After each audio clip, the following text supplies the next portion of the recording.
Just press the damn button, nerd. Wait.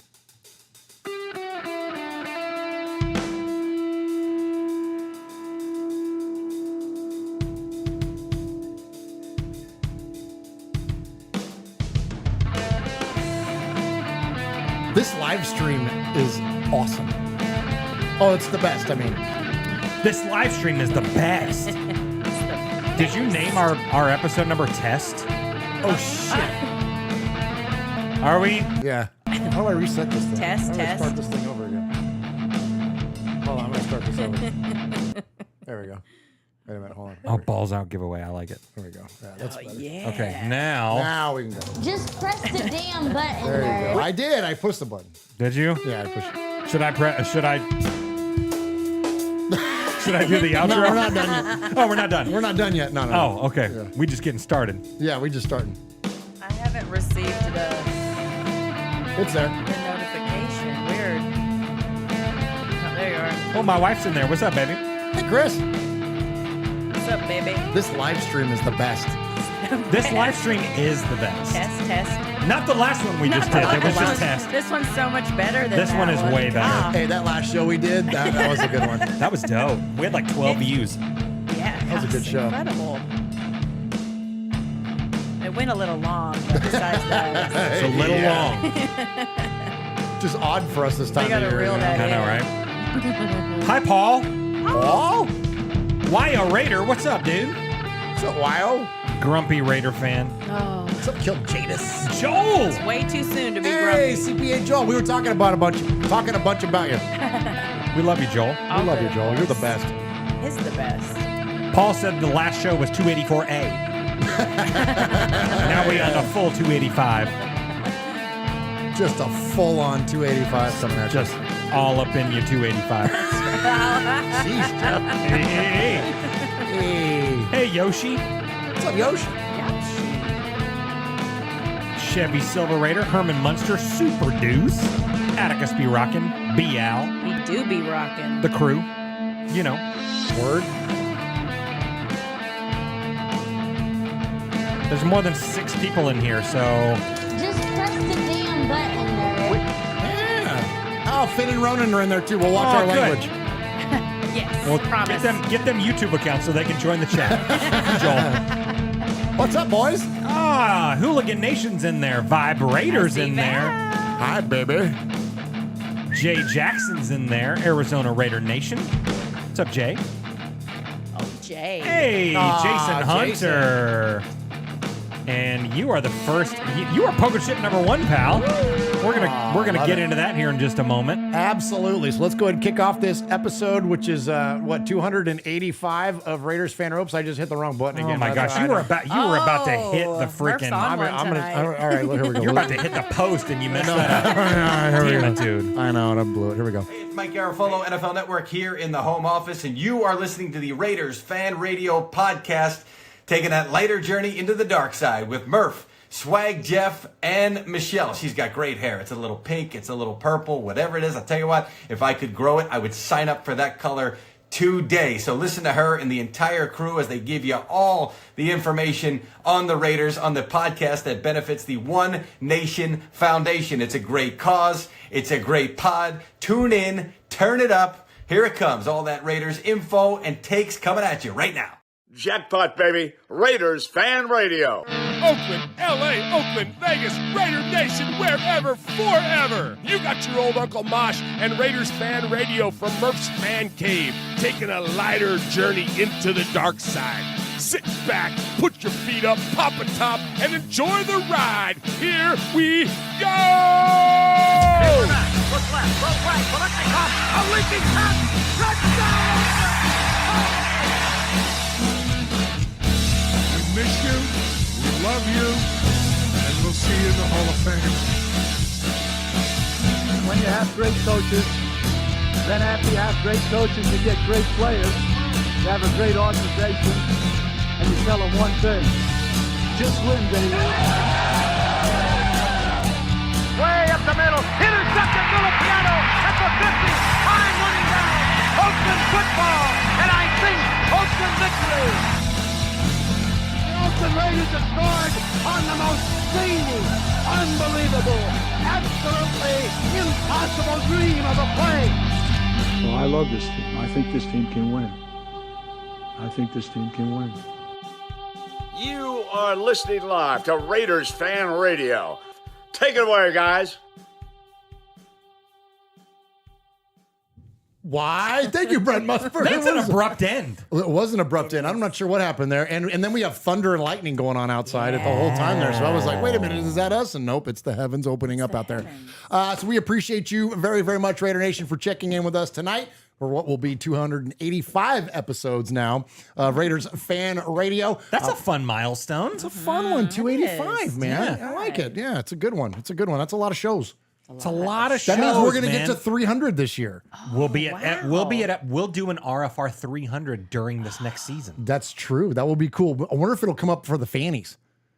I wonder if we could time the fannies to episodes. Well, let's just do that. Let's just do it. We'll do that. So for those because we did what was 200? No, we did a separate 200. Oh, okay. Yeah. So for those of you that don't know and are new to the show, first off, appreciate you and thank you very much for checking out what we do here at Raiders Fan Radio, where we take a lighter journey into the dark side of this Raider Nation fandom that we all love. And so once a year during the offiest of the off season in July, we have what we call our Fanny Awards, which is the Raiders Fan Radio Awards, where we give away awards to listeners, sometimes to each other, sometimes to Raider players or people within the organization, and it's an absolute goof and an absolute blast.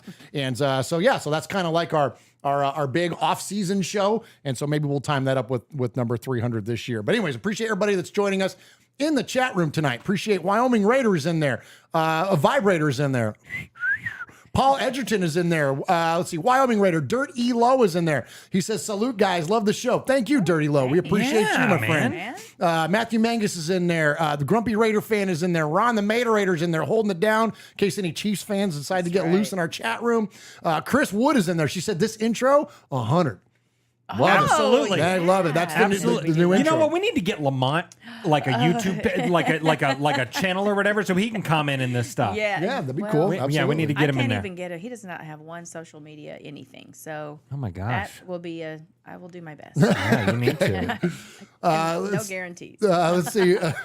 Let's see who else is there. Yoshi is in there. Hooligan Nation is in there. CPA Joel is in there, and we appreciate all of our good friends. Chef B, Super Deuce, B Al, Atticus B Rockin', Chevy Silver Raider.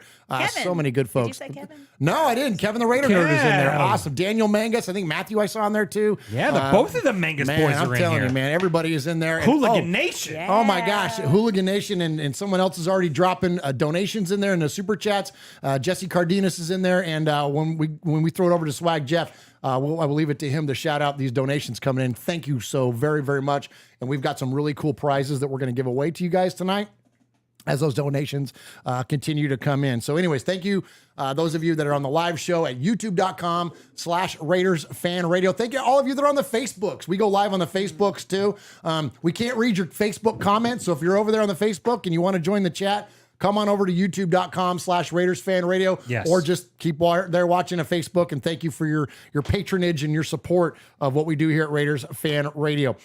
You can also find us on any audio podcast service, and that comes to you thanks to our good partners at Fansided and Just Blog Baby, where we are the official Raiders podcast for Just Blog Baby. And so definitely support those websites. Always great Raider stories going on over there. Authors like Keith Ritchie holding it down, man. And we appreciate them and giving us the platform that we have here to bring you the audio version of the podcast. And if you like it, all we do, we ask in return, if you can't support the show monetarily, like so many wonderful folks have already started tonight, we just ask that you just like the show, hit the subscribe, rate it, review it, any of that kind of stuff to help us amplify Raiders Fan Radio, because that drives advertising to the show. And with all the money that we get, whether it's through those donations or from advertising, we give it all away through our foundation, our nonprofit, which is called the One Nation Foundation, and we support strictly Raiders-related charities. So thank you to all of you. Thank you to all the new folks that are joining us tonight.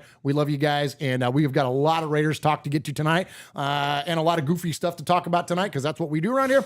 And so I can't do that alone, of course. So I'm going to welcome into the first to the fan cave the person that sits to my right. He adorns the Western Annex of the Murf's Fan Cave desk. He is my best friend and yours, and we call him Swag Jeff. It's time and then profiling. What up, Swaggo? So does my son.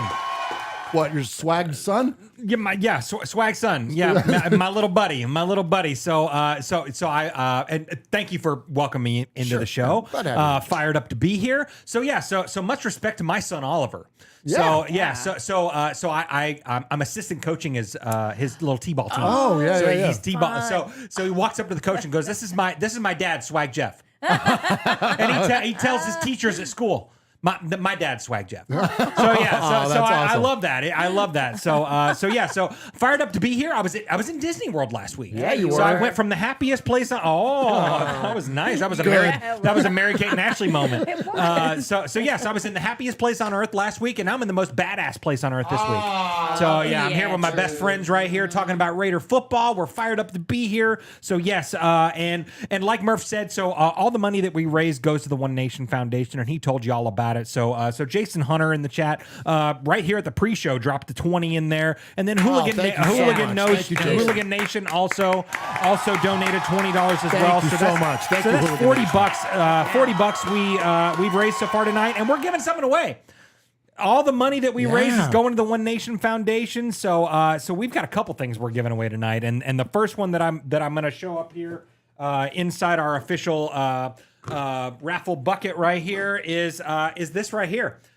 Certificate of Authenticity from JSA. It is a signed silver Ray Guy Hall of Fame 2014 football with the, it's got the patch right here. It's the embroidered patch on there. It's a really, really cool football, man. So Ray Guy right there, Hall of Fame 2014. And so that will be the primary donation or giveaway tonight. And then the secondary donation, we've got a Super Bowl football. It's a consolation prize. It's a consolation what the kids call that. Prize, but if you're a fan of football or if you're a fan of music and you like Maroon 5, that's the entire band right there. Look at that.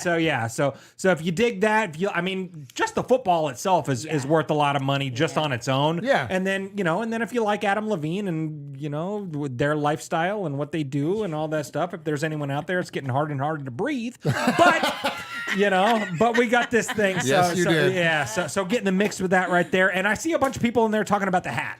So before we move on and before I introduce our third member right there, we got to do that. But I want to give respect very quickly. It's in her contract with them. It is, and you better get her button ready. Oh yeah. Thank you. Just get that ready. So I want to give much. Quit talking shit, Murf, and just get the button ready. Just press the damn button. Right. So hey, I want to give respect to the Nation.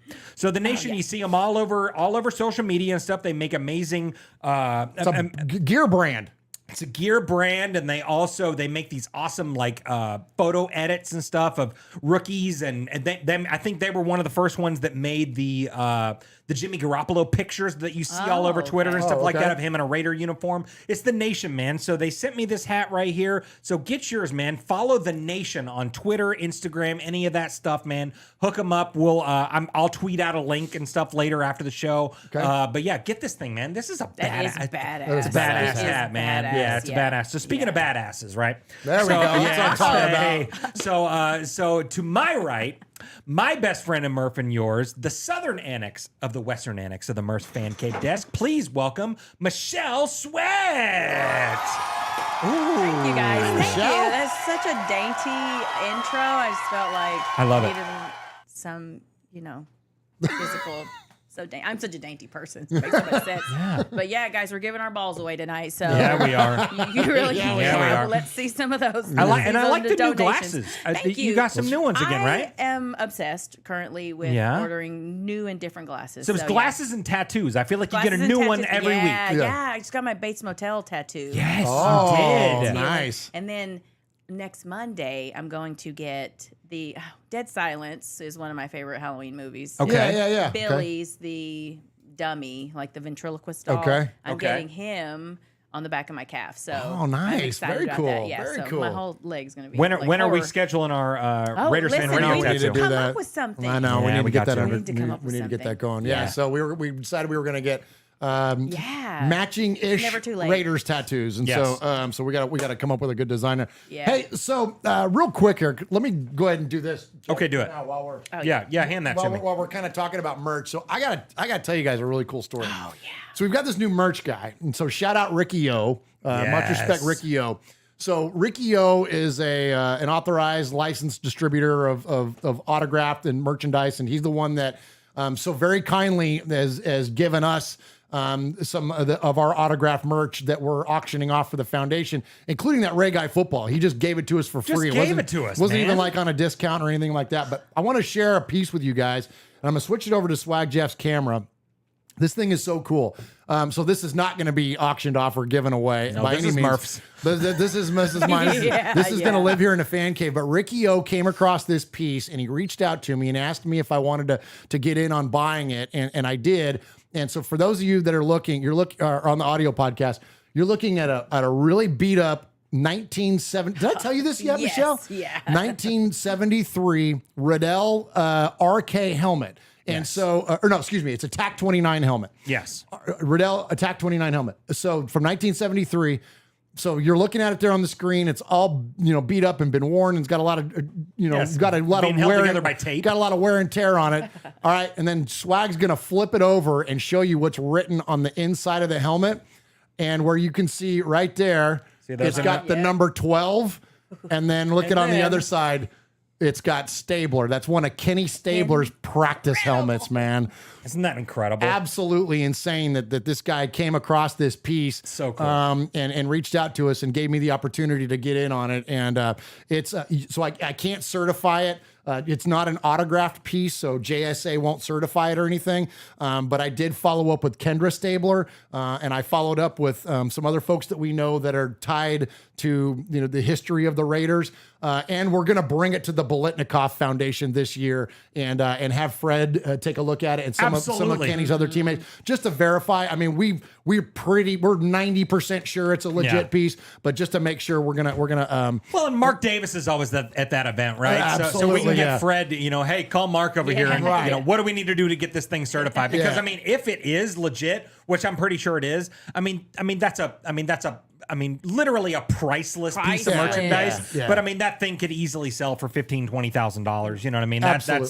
That's unbelievable. And a couple things. So if it does get that kind of price tag, either one, I'll sell it and give the money to the foundation, Right. Or I'll just donate it to the Raiders. have it be on display somewhere or whatever. Generously else. donated by Raiders Fan There Radio you and the go. One Yeah. Nation Foundation. Yep, absolutely. So this is really, really cool. So much respect to our good buddy Ricky O, and appreciate him being a new partner for us here at Raiders Fan Radio. All right, Swaggo, let's go ahead and hit a contact info, and then we'll come back and we'll give some respect. Absolutely. Well, before that, how about we talk about the episode number, right? Oh shit! Yeah. Look at me. I got all excited talking about the helmet. Holy shit, man. Easy. Well, Easy, big boy. I had enough okay, words. well, then shut up. Well, you tell him. Hey. Hey, Jeff, will you go ahead and tell him what you do with the episode number? I certainly will. Hey, Michelle, don't you think it's a good idea for Jeff to tell him about the episode we number? We should start doing that on this show. We should the- start talking about, Yeah. we'll relate something Yeah. significant within Raider Nation back to the Okay. episode Michelle, number. will you tell him great will you tell idea. Jeff to go ahead and do that? Hey Jeff, would you go ahead and do the number for the episode? Yeah, Let's shit. do I'm that. sorry. I was Let's do getting. that. I got. You're sidetracked. Thank you, Go Michelle. ahead. I got sidetracked because of Josh's or Murf's helmet right there. So each and every No week. pause. Yeah. Hey. So each and every week I take a significant moment within Raider Nation, relate it back to the episode number, and it is 285 this week. That's right. We are 15 away from 300. Hey. And this week we're going to be highlighting back in 2007. So 2007, we're going to be highlighting Justin Fargas. Hey, nice. I met him at the airport one time. You did. You did. Actually, And that's I the met him stat. on an airplane. Oh, and now then we did a little selfie walking off the airplane. And I'm really excited. And Yeah. Justin is not. And he's not. Well, that was the stat. That was the stat. Maybe he was Oh, happy that on the you- that you inside. saw. That was 285 days ago Yeah, or something. 200. Yeah. So Fargas had to jump in as a replacement running back and was relied on heavily in 2007. So in consecutive games versus division rivals Denver and Kansas City, he rushed for over 100 yards in both of those games, both of which the Raiders won. In that 2-game stretch, Justin Fargas rushed for a total of 285 Hey, yards. nice. Good Boy, job, yeah. Justin. Absolutely. You know, Raider Dank Vader in there says he loves the heart Fargas had on the field. I swear to this day, and you remember watching him, Michelle, to this day. So I remember we had Darren McFadden, Justin Fargas, and Michael Bush all in the same backfield. So, I mean, a lot of carries to go around between three really good running backs. But Justin Fargas, I swear, of any running back, he hit and attacked the line of scrimmage like almost like nobody else I've ever seen. Now, granted, wasn't big on yards after that contact, but bam, he would just go. I mean, he would hit the line of scrimmage relentless, like with the power of like a much bigger running back. Justin Fargas was good, man. He was awesome. Yeah. And those guys, like, and I miss Michael Bush, man. Like that was. That was pretty legit, man. That was pretty legit, man. Yeah. And in Madden, forget about it. With all three of those guys, man. Right? Yeah. I got a picture one time when the Raiders were playing in Tennessee, and Tristan and I went down. That's my son. Shout out CBs. We walked down for warm-ups, and we're right at the front row for warm-ups. And I got this really cool picture of all three of them with their backs to me, and it just says Bush, McFadden, Fargas. It's neat. really, really cool. That was a good running back room. It was a good running really back good room. running back room. Yeah, man. One of the best we ever had. Now the teams he wore 25, right? 25. That's what I thought. Yeah. So those teams weren't our best teams by any means. Yeah. But those running backs, that was great. That was legit. That was legit. And then we had Namdi and like Tyrone Branch, and we had some good 07. Who else? So who else was on that offense then? So 2007. Well, that wasn't like Randy Moss days, was it? Or close to it, probably. No, I'm trying to think now. No, that was like Johnny Lee Higgins and I guess you're right. Chaz Shaleans and Darius Hayward Bay and like all that kind of stuff. 07. So that was Jamarcus days, right? No, because Jamarcus was 06, right? Yeah, I can't remember. I can't piece all together because there's so many quarterbacks in there. You had Andrew Walter in there. You had Tuiasosopo in there. We had Aaron Brooks in there. That's true. I don't remember them. I mean, I don't know. Maybe shame on me. I don't know if you remember Raider Nation, but the sequence of quarterbacks was fast and furious back then. Yeah, it was. Dante Culpepper was in there. Yeah. Like, we had a whole bunch of guys, one after the other, man. We'd name them, but we don't want to look like the smartest people. Like, I mean, that we're going to is leave true. that. We're going to leave it up to the chat. Leave that up to the chat room. Yeah. Open. You can't, Absolutely. Can't do it all, guys. Woo! Woo! Hey, Raider Nation. That was good. Got old Uncle Mosh here with an updated contact info. So sit up, zip up, shut up, and pay attention. You can call us at 909-345-3346, or as Murf would say it, 909-345-3346. How about emailing me? You want to email me? Email me at show@RaidersFanRadio.com. Or what about reaching out to us on some of that social media stuff Swaggy likes? Try Facebook at Raiders Fan Radio Podcast. The Twit at Twitter at Raiders Fan Radio. Insta something. Instagram at Raiders Fan Radio. The ticky-ticky-tocky-tock. TikTok at Raiders Fan Radio. Or what about the Twitch? Some of you out there twitching. Anyway, Twitch at Raiders Fan Radio. Paul loves that line, the ticky-ticky-tocky. Yeah, he does. America, go to the YouTube. YouTube.com/Raiders That's what they call brunch in England. Radio. Oh my God! If that wasn't enough, what did you say? If that wasn't enough, that's what they call clocks in England. Is that what it is? Yeah, the ticky-ticky-tocky. Raiders Fan Radio. And now I will start doing Crap, that. that was a lot. Yeah, it was. Oh, yeah, Josh McCown, Daniel Mingus says. Yep, there's another there one. You go. Yeah.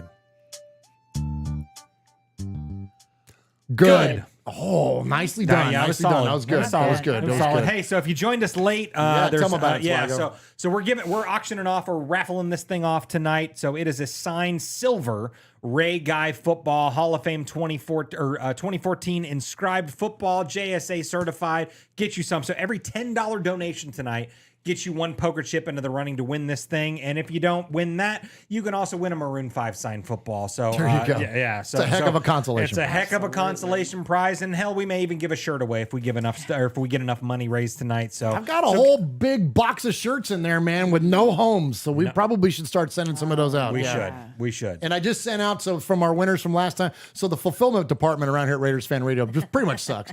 You might get your thing the next it's you. Because it's me. So you might get it the next day or you might get it in a few weeks. But You anyways. will get it. But you Or if you will get it. visit us in Middle Tennessee, you'll get it whenever. We'll hand it to you. You can come in. You can sit over there next to Michelle on That's the other right. desk, That's the guest desk. There you go. That's right. Guest desk. Wow, say that 6 times fast after White Jeez, Claw. oh, please. All right. Do not, Anyways, do not. uh, I feel like that might not end well. that might not end well. That's like Or it she might slit the end sheets. well. The I sheets don't she know. slit Yeah. upon the sleeted sheets she sit. Oh, dude. Wow, you did that. Was That was good. pretty good, Well, dude. got that That one. was yeah, got really that one. good. Okay. Thanks. All right. Good deal. So, all right. So before we get to there we go. Thank you, Jeff. Lighter journey into the dark side. All right. us. So, What are we going to talk about the Raiders? give us. Oh, you missed it. Oh, Sorry. it's, damn it. yeah, sorry, we dang. talked about the Raiders. Catch us on 286. 285A. Yeah, Talked about we will talk about the Raiders, but we'd like to talk about a lot of other stuff too at the top of the show before we yeah. get to the Raiders. And one of those things we like to do is respect. But before you can get to respect, Yes. sometimes before you get into the light, you got to go through the darkness. And you know what? There's a lot of like, It's a word. right? There's a lot of people on the Twitter that like to do dark and negative things and say things. And sometimes we call you what you are. If you're going to act like it, we're going to call you it. And that's pendejo. Pendejo. Pendejo. Pendejo. Pendejo. That one drops. That's my favorite. It's so good. That one's a good one. All right, so here we go. Here on the Twitters. Oh, no. Yeah. So We can make a whole show about this we segment. really could. We Yeah. really could. And that's why we don't do it a lot. Because look, we don't like to be negative around here Yeah. and call people out. But every once in a while, somebody does something and says something, and you know, we're gonna call you out. So yeah, we're on Twitter a lot for those of you that aren't familiar. So you can find our show as at Raiders Fan Radio. But Michelle is on there, Jeff's on there, I'm on there. And we love the Twitters. I really do have kind of a love-hate like the thing with yeah. it. You know what It's I a mean? love-hate. Yeah. And I love 90% of the engagements with folks on the Twitter. Yeah. And someone asked me about when we signed Brian Hoyer, and we're going to talk about Brian Hoyer here in a minute. But somebody asked me about that, and I gave my answer, and his response was, well, would you rather have Chase Garbers? And so I quote tweeted it, and I wrote, I'd rather have wins. Yes. And it doesn't matter to me because the question was asked in the spirit of, well, we're just adding up all these former Patriot folks, including Amendola now, who's our coach. Right.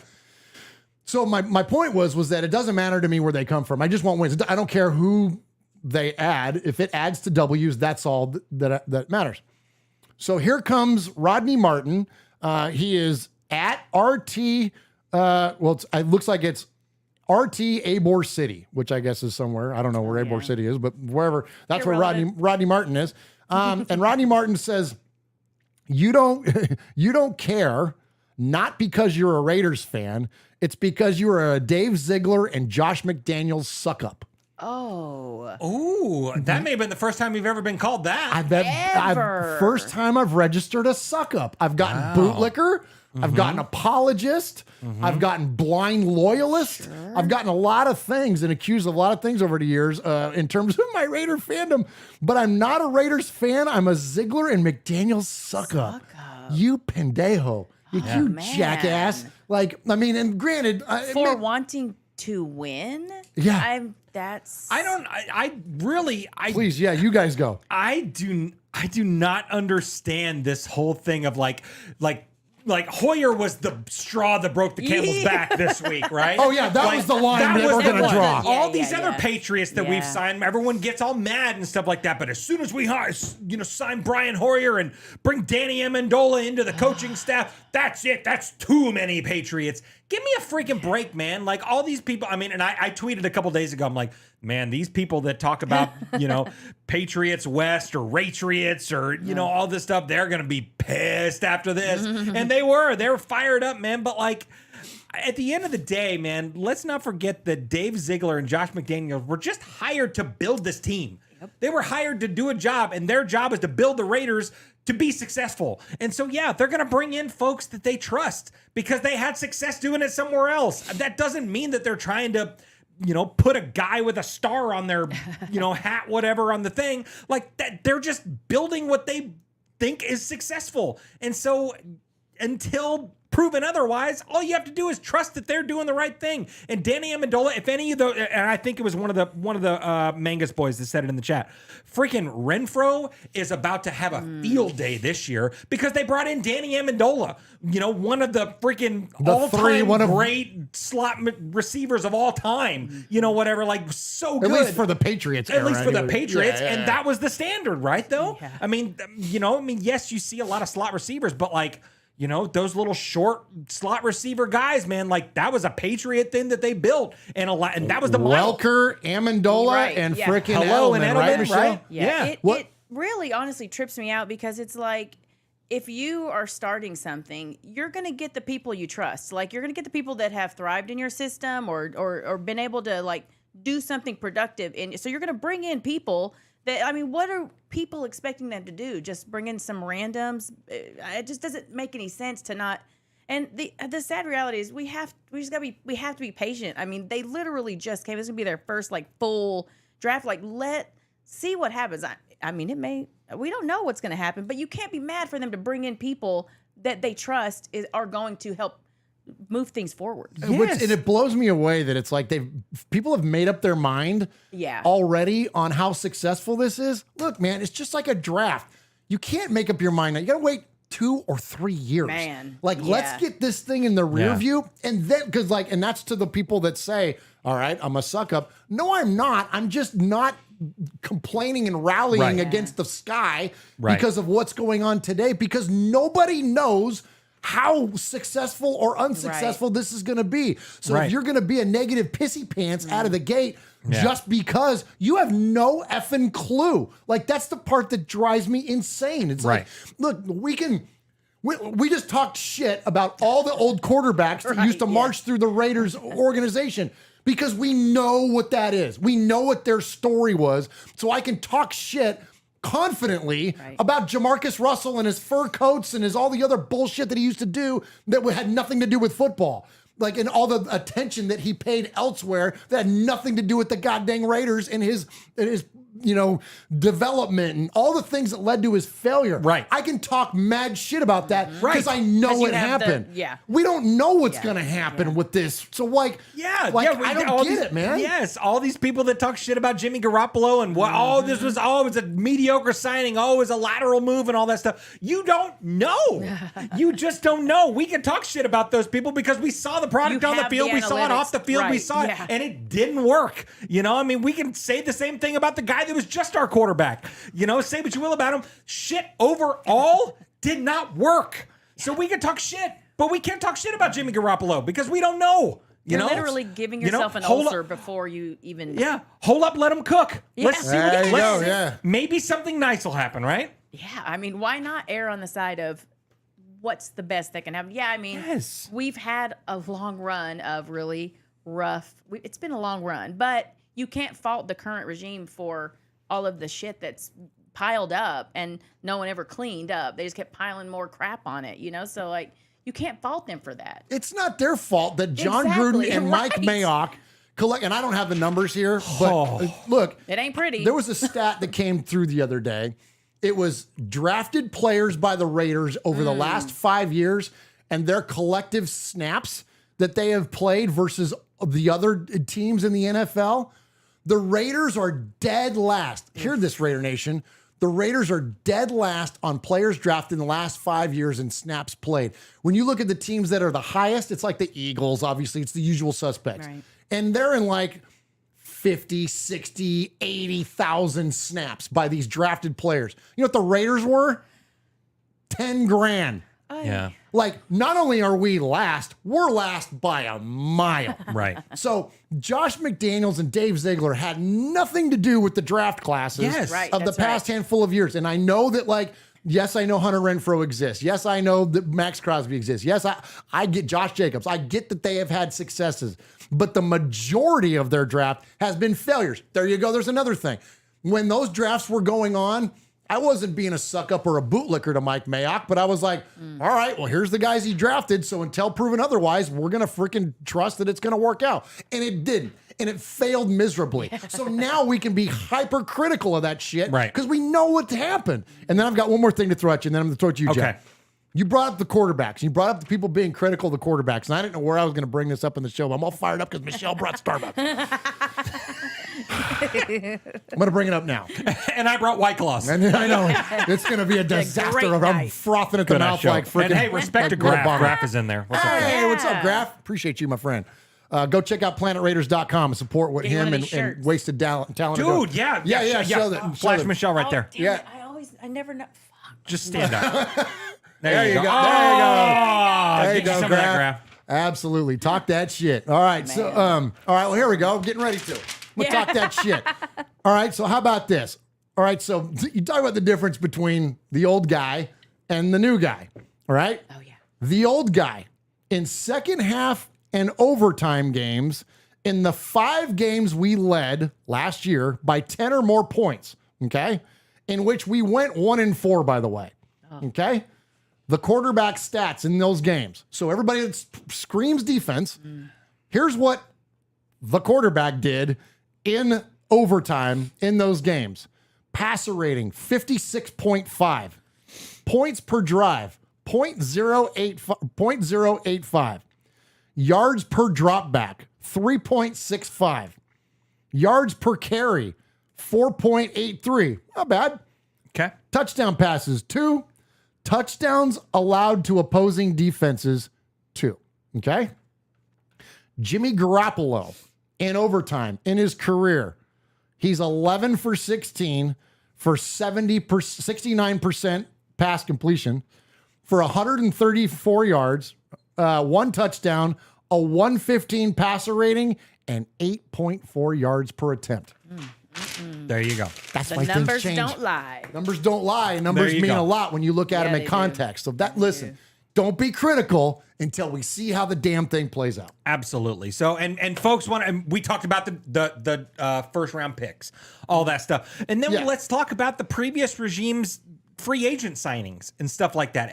I've seen everybody go, we had all this free agency money and we just signed all these subpar players and we did all this stuff. No, they signed smart contracts is what they did. We've seen all the free agent signings this offseason, and I've loved every single one of them because they were smart, because they were cheap, because we were able to build depth and do all these things. Oh, yeah, and we still have a draft where we have 10 plus picks. You know what I mean? Where the previous regime, and I'm the biggest Marcus Mariota fan in the history of the planet. You know what I mean? But we signed him to a stupid ass contract. was We stupid. wasted a lot of freaking money on MMA. Freaking Corey Littleton, Carl Nassib. We signed all these guys that we thought were going to be these big superstars, and they all shit the bed. So hold up, let them cook. They're doing the right things, man. Like, they're not doing, all these people talk about, well, why didn't we go get Jalen Ramsey? Why didn't we go get, all the big name guys? Just let them build. I don't know, maybe because they want to draft Christian Gonzalez instead. Yeah, maybe so. Whatever. Maybe so. Hold up, let them cook. Let them do their freaking thing, man. Like, stop worrying about the big grab, the big name guy. You want to spend all these hundreds of much. millions of Yeah. dollars? Yes. Too many holes to absolutely. I mean, I'm sure there's people that are pissed off that we didn't go, trade away everything to go get Lamar Jackson or Aaron Rodgers or any of these stuff. Like, gimme Jimmy G. Let these guys do their thing. Let them build their product. And, I mean, let's build towards the future. It's not a full rebuild. We still got Devontae Adams. We still got Max Crosby. We still got Josh Jacobs. We still got all these pieces. I mean, Absolutely. come on. So Julian Curell in there, appreciate you joining us. Julian says, Jimmy G won 30 games because the 49ers gave up 0 touchdowns. Look, we say this a lot. And I'm going to throw it to you, Michelle. When we talk about one thing and we're critical of one thing, it doesn't absolve the other thing. Sure. No one on this panel is going to tell you that our defense was great. No one on this panel is going to tell you that the defense could have been better, and if it was, Derek Carr's record would be better, or the Raiders' record would have been better. There is no disputing that. This just happens to be the topic of conversation right now, and we're speaking about the idea that this is the reason why the Raiders have made the change.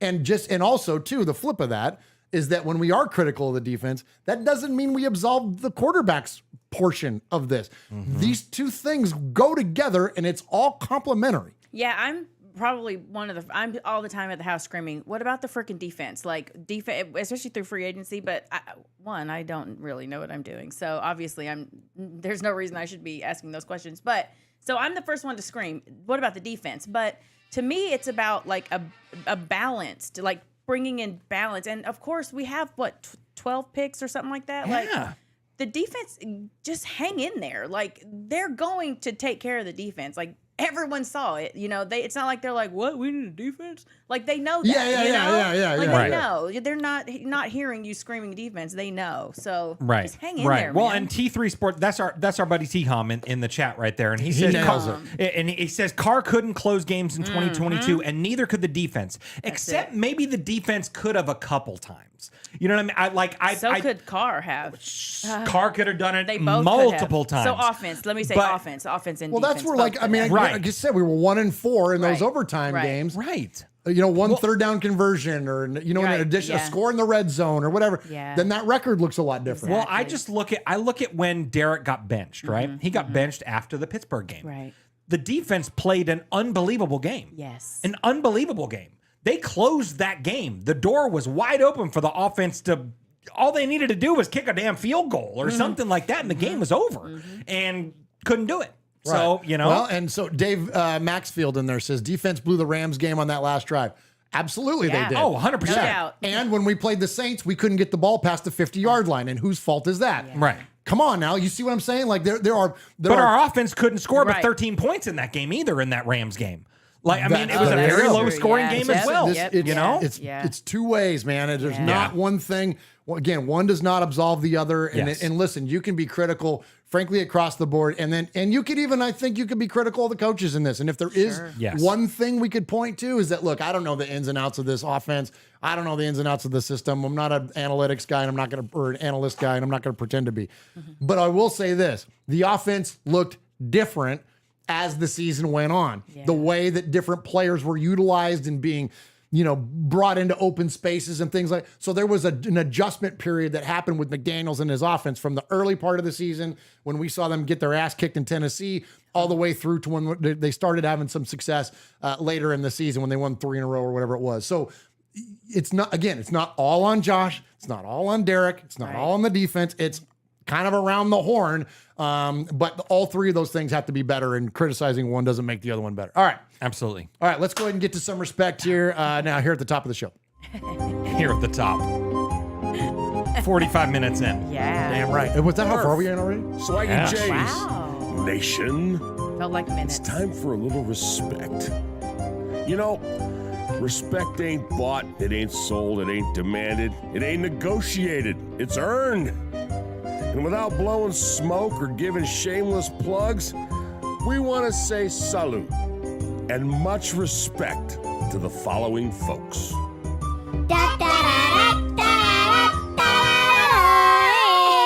Thanks for joining us here at Raiders Fan Radio. Let's go, baby. Yeah, man. Hey, Jeff, show him your balls. Oh, my Lord. Here's one of them. And there's the other one. Oh, that's crazy. They're almost the same size. And they're different colors. One's just a little bit lower than the other.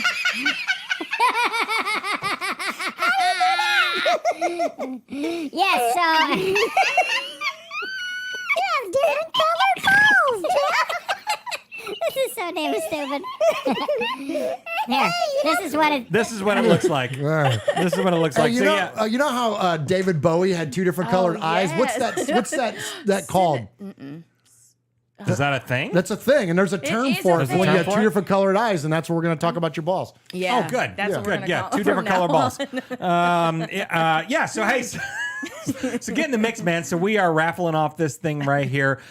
Signed Ray Guy silver football with the Hall of Fame 2014 inscribed football, JSA certified. We've got $50 donated so far. So get in the mix, man. Every $10 donation gets you one poker chip into the running to win this bad boy, and $50 right now is all we've got in there. So get in the mix, man. If someone drops a hammer in there, chances There are you good. go. The odds are in your favor for sure, and then the person with either the lowest donation of the night or just whoever gets this Maroon 5 cycle. All right, so hey, David Bowie suffered from what's called anosocoria. Okay. Namely that one pupil was larger than the other. So you have anosocoria of the balls. Oh yeah. Hey, text a think lot and tell them every how you guy got the does. Raiders shield on your ball. I think every guy has that. You kidding me? So they weren't different colored eyes; they were different sized pupils. Oh, and my wife just said, "Hey, Swag, your daughter totally just saw you make that ball joke." Oh, nice. nice. Sweet. All right, here we go. All right. Hi, Charlie. Hey, Charlie. She's heard worse. Yeah, I was gonna say. I mean, come She on. lives with Swag. Yikes! All right, so let's give some respect, and I'm gonna let Swaggo kind of lead this charge because okay. you kind of brought this up. I'll make one point, and then I want you to take the rest of it home. I want to give respect to Mark Davis. Why not? Mark has caught a lot of fire. He's caught a lot of heat, and frankly has from day one, from the old days of he's got no business acumen, and then, oh, by the way, he turned the Raiders into one of the most valuable franchises that exist. But from the criticism there, the criticism for moving the team to Vegas, the criticism around, what he's done with the front office, and the criticism of what he's done with the coaching staff, all His that hair. stuff. Also. His hair, Don't that's forget an about easy that. go-to, Yeah. low-hanging fruit there. What he drives, where he eats, and we've taken pot shots at him around PF Chang's and stuff, but it's all all out of love for us. But I want to give him some respect because there are a couple of things that Mark did recently that he, at least one of them he spoke out about, and then the other one I'll let Jeff tell you about. The one that he spoke out about was he caught a lot of fire at the end of the season when the one fan famously is standing in the front row and he's holding a sign that says, "We deserve better." And that fan is then ultimately asked to, excuse himself from Allegiant Stadium, which came out, it was because of the sign policy. It didn't have anything to do with what was written on the sign. It was the fact that the guy's standing on there blocking people's view. So that's one of the reason that they asked him to leave. So that said, it was often thrown out there that Mark didn't like what was written on the sign, which was "We deserve better," and asked for that fan to be that. He called the shot. Well, Mark came out this week, and I'm paraphrasing, I don't have the quote in front of me, but he came out this week and said, "I would never do that. I would never kick out a fan because of a sign. I would never do that and disrespect the fans because I'm a fan of the Raiders myself." And that's something that I've always said about Mark, is that he is the number one Raider fan that lives on the planet. We all got Raider ink and we decorate our homes and wear their gear and all that stuff. This man is a direct legacy to the founding, father of the Raiders, which is Al Davis. And he's his father. Like, you can't get a bigger, stauncher supporter of the Las Vegas, Oakland, LA Raiders than Mark Davis. And for him to vocalize that and say, "I would never do that because I'm a fan myself," I think that's a little bit of a window into the humility of the guy. And, we've had very brief interactions with Mark just a couple times over the years. And every time he's been really cool, been really friendly and shake a hand, take a picture, talk briefly about the team, whatever. 100%. So anyway, so much respect to Mark Davis. And what else happened with Mark this week, Jeff? Yeah, well, so I don't think we've done a show. I think it was right after the show that it was announced. So Foster Moreau, free agent tight end that we drafted in the 4th or 5th round in 2019 here in Nashville. So I mean, if you're a fan of the team, Foster Moreau. Obviously, he wanted to go play ball with Derek Carr in New Orleans, and so he went and did his thing and had his physical and found out that he has lymphoma, so a form of cancer and stuff like that. So thoughts and prayers go to Foster Moreau for Absolutely. sure. We're a big fan of Foster Moreau here in the fan cave for sure.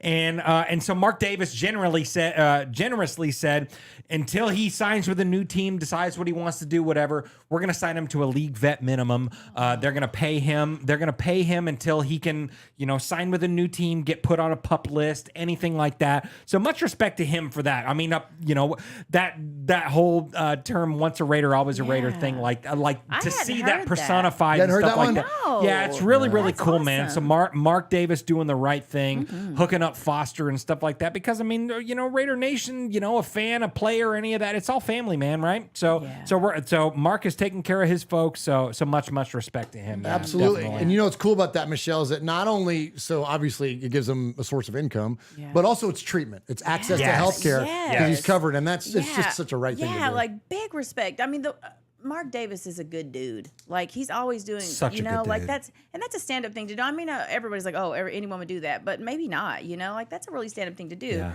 And to give him the opportunity to just kind of process, because can you imagine, like you're going in, you're thinking, man, I'm good. I'm a football player. I'm going just from one team to another, a little physical, and then you find that out, like what a mind. Yeah, like that's- absolutely. So to give him the opportunity to not have to worry about that kind of stuff, like that's I love we can just big focus on his respect. recovery and Yes, healing yeah. up, Yeah. Yeah, well, and Paul in the chat says Al's ghost, because I feel like that's some stuff that Al would do. You know what I mean? Like, Absolutely, that's 100 something million Al would do. %. Yeah. That's some stuff that Al would do. So much respect to Mark, man. Yeah. A lot of people talk shit about it, like we said, Yeah. all the different things about, Yeah. just him wearing white turtlenecks and purple shoes and all that kind of stuff, and eating a PF Chang's and stuff like that. But like, I mean, he's a stand-up guy. besides Ice Cube, he's the president of Raider That's Nation, right. man. Absolutely. He's our ambassador. He's our guy. So much respect to him for sure. Absolutely. Hey, this is Pete Koch, former Los Angeles Raider. Yeah, back in the old LA, days, baby. There you You're go. listening to Murf and Uncle Mosh, who happens to have the same hair as me. Check it out, Raiders Fan Radio.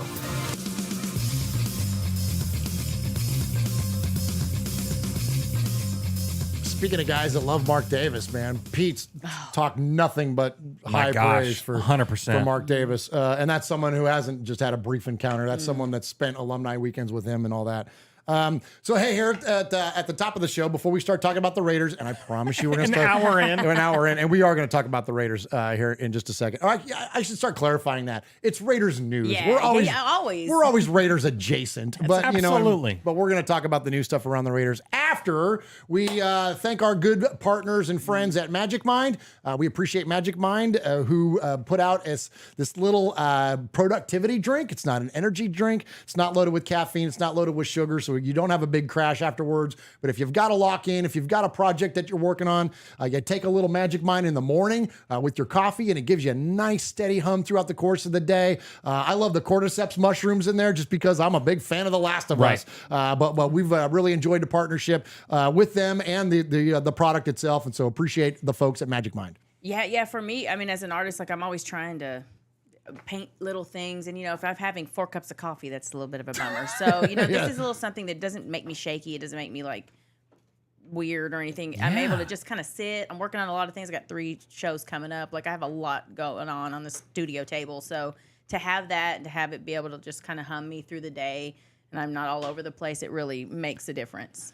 Yeah, absolutely. So yeah, I just got back from Disney World, right? Yeah. So I mean it's the happiest, but one of the most stressful places. Especially on with Earth. wee kids like you got. with little ones and stuff like that. So bringing that with me on the trip was fantastic, and then also being a Raider fan itself, it's stressful as hell, man. So and the draft is coming up too. Yeah. So if you don't have any Magic Mind that week of the draft, you need to start hammering that stuff, man. Get in the mix with that. I like the ashwagandha because it's about the stress relief, man. It's just kind of bringing you back down, just stabilizing you a little bit, right? Absolutely. So appreciate folks at Magic Mind, and you can get Magic Mind by going to magicmind.co, not com, it's co. That's magicmind.co, and use the promo code Raiders.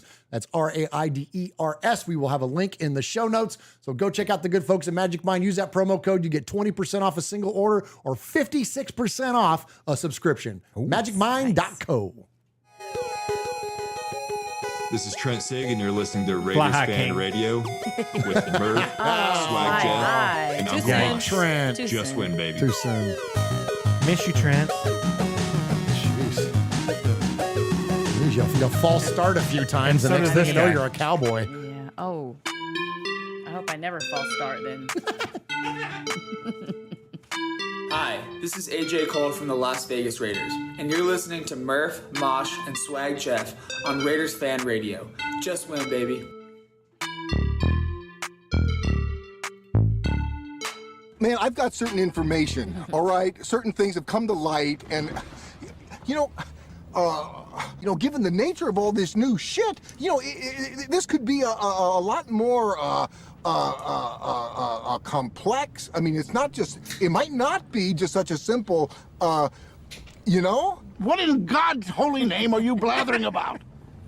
Well, I'll tell you what I'm blathering about. I've got information, man. New shit has come to light. All right, so we've got new shit coming to light. First off, I want to shout out the chat room and Miss Ebony Graves, who dropped a $20 bill in there. Yeah. Appreciate you, Miss Ebony. Yeah, let's go. That gets you in the running for the Ray Guy autograph football. Absolutely. And there's also- been a ton of donations that have come in. Yeah, absolutely. Ron donated 20. Tyrone Graves donated 10. Big Mike Raider, who is one of our new big supporters.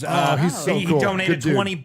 Wyo Raider just donated $20. Oh, thank Corey you guys. Burham 10. So yeah, thank you guys so get much. in the mix, man, and all that money it obviously is going to the One Nation Foundation, but it's a chance to win this bad boy right here.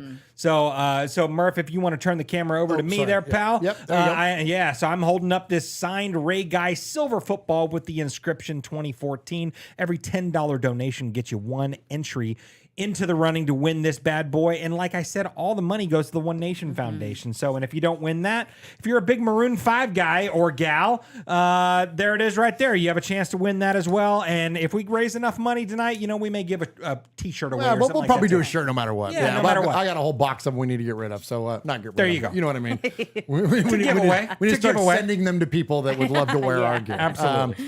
Anyway, and also one last thing, and then I promise we'll talk about the Raiders. Sure. And then if you do want to get any Raiders Fan Radio gear, go to our TeePublic site, Yes. RaidersFanRadio.com/gear. Hit the link, go to TeePublic, and anything you buy there, those merch sales, the proceeds go to our foundation, the One Nation. And we got some new stuff in the works.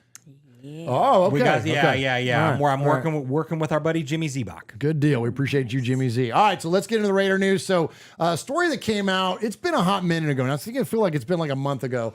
There was this report that came out where all the players in the NFL were interviewed, and they had this like questionnaire where they like gave scores on different facets of the team. So the team that they played for, respectively. Okay. So there was like a facility score. There was a like a stadium score. There was like a training facility score. There was a, whatever, all these different categories. And I had this whole big thing that I was going to do on this report because the Raiders were criticized because on one chunk of the report, it said that like they scored like 9s and 10s, say, on every category except for coaching staff. And one of the knocks was that the players didn't feel like they were heard as much as other teams. And so that was the one criticism of the Raiders. And so I had this whole thing prepared because basically it was like they just took the one little negative thing out of it when like all these wonderful things, you know what I mean, like happened. But the one negative thing is what the focus was.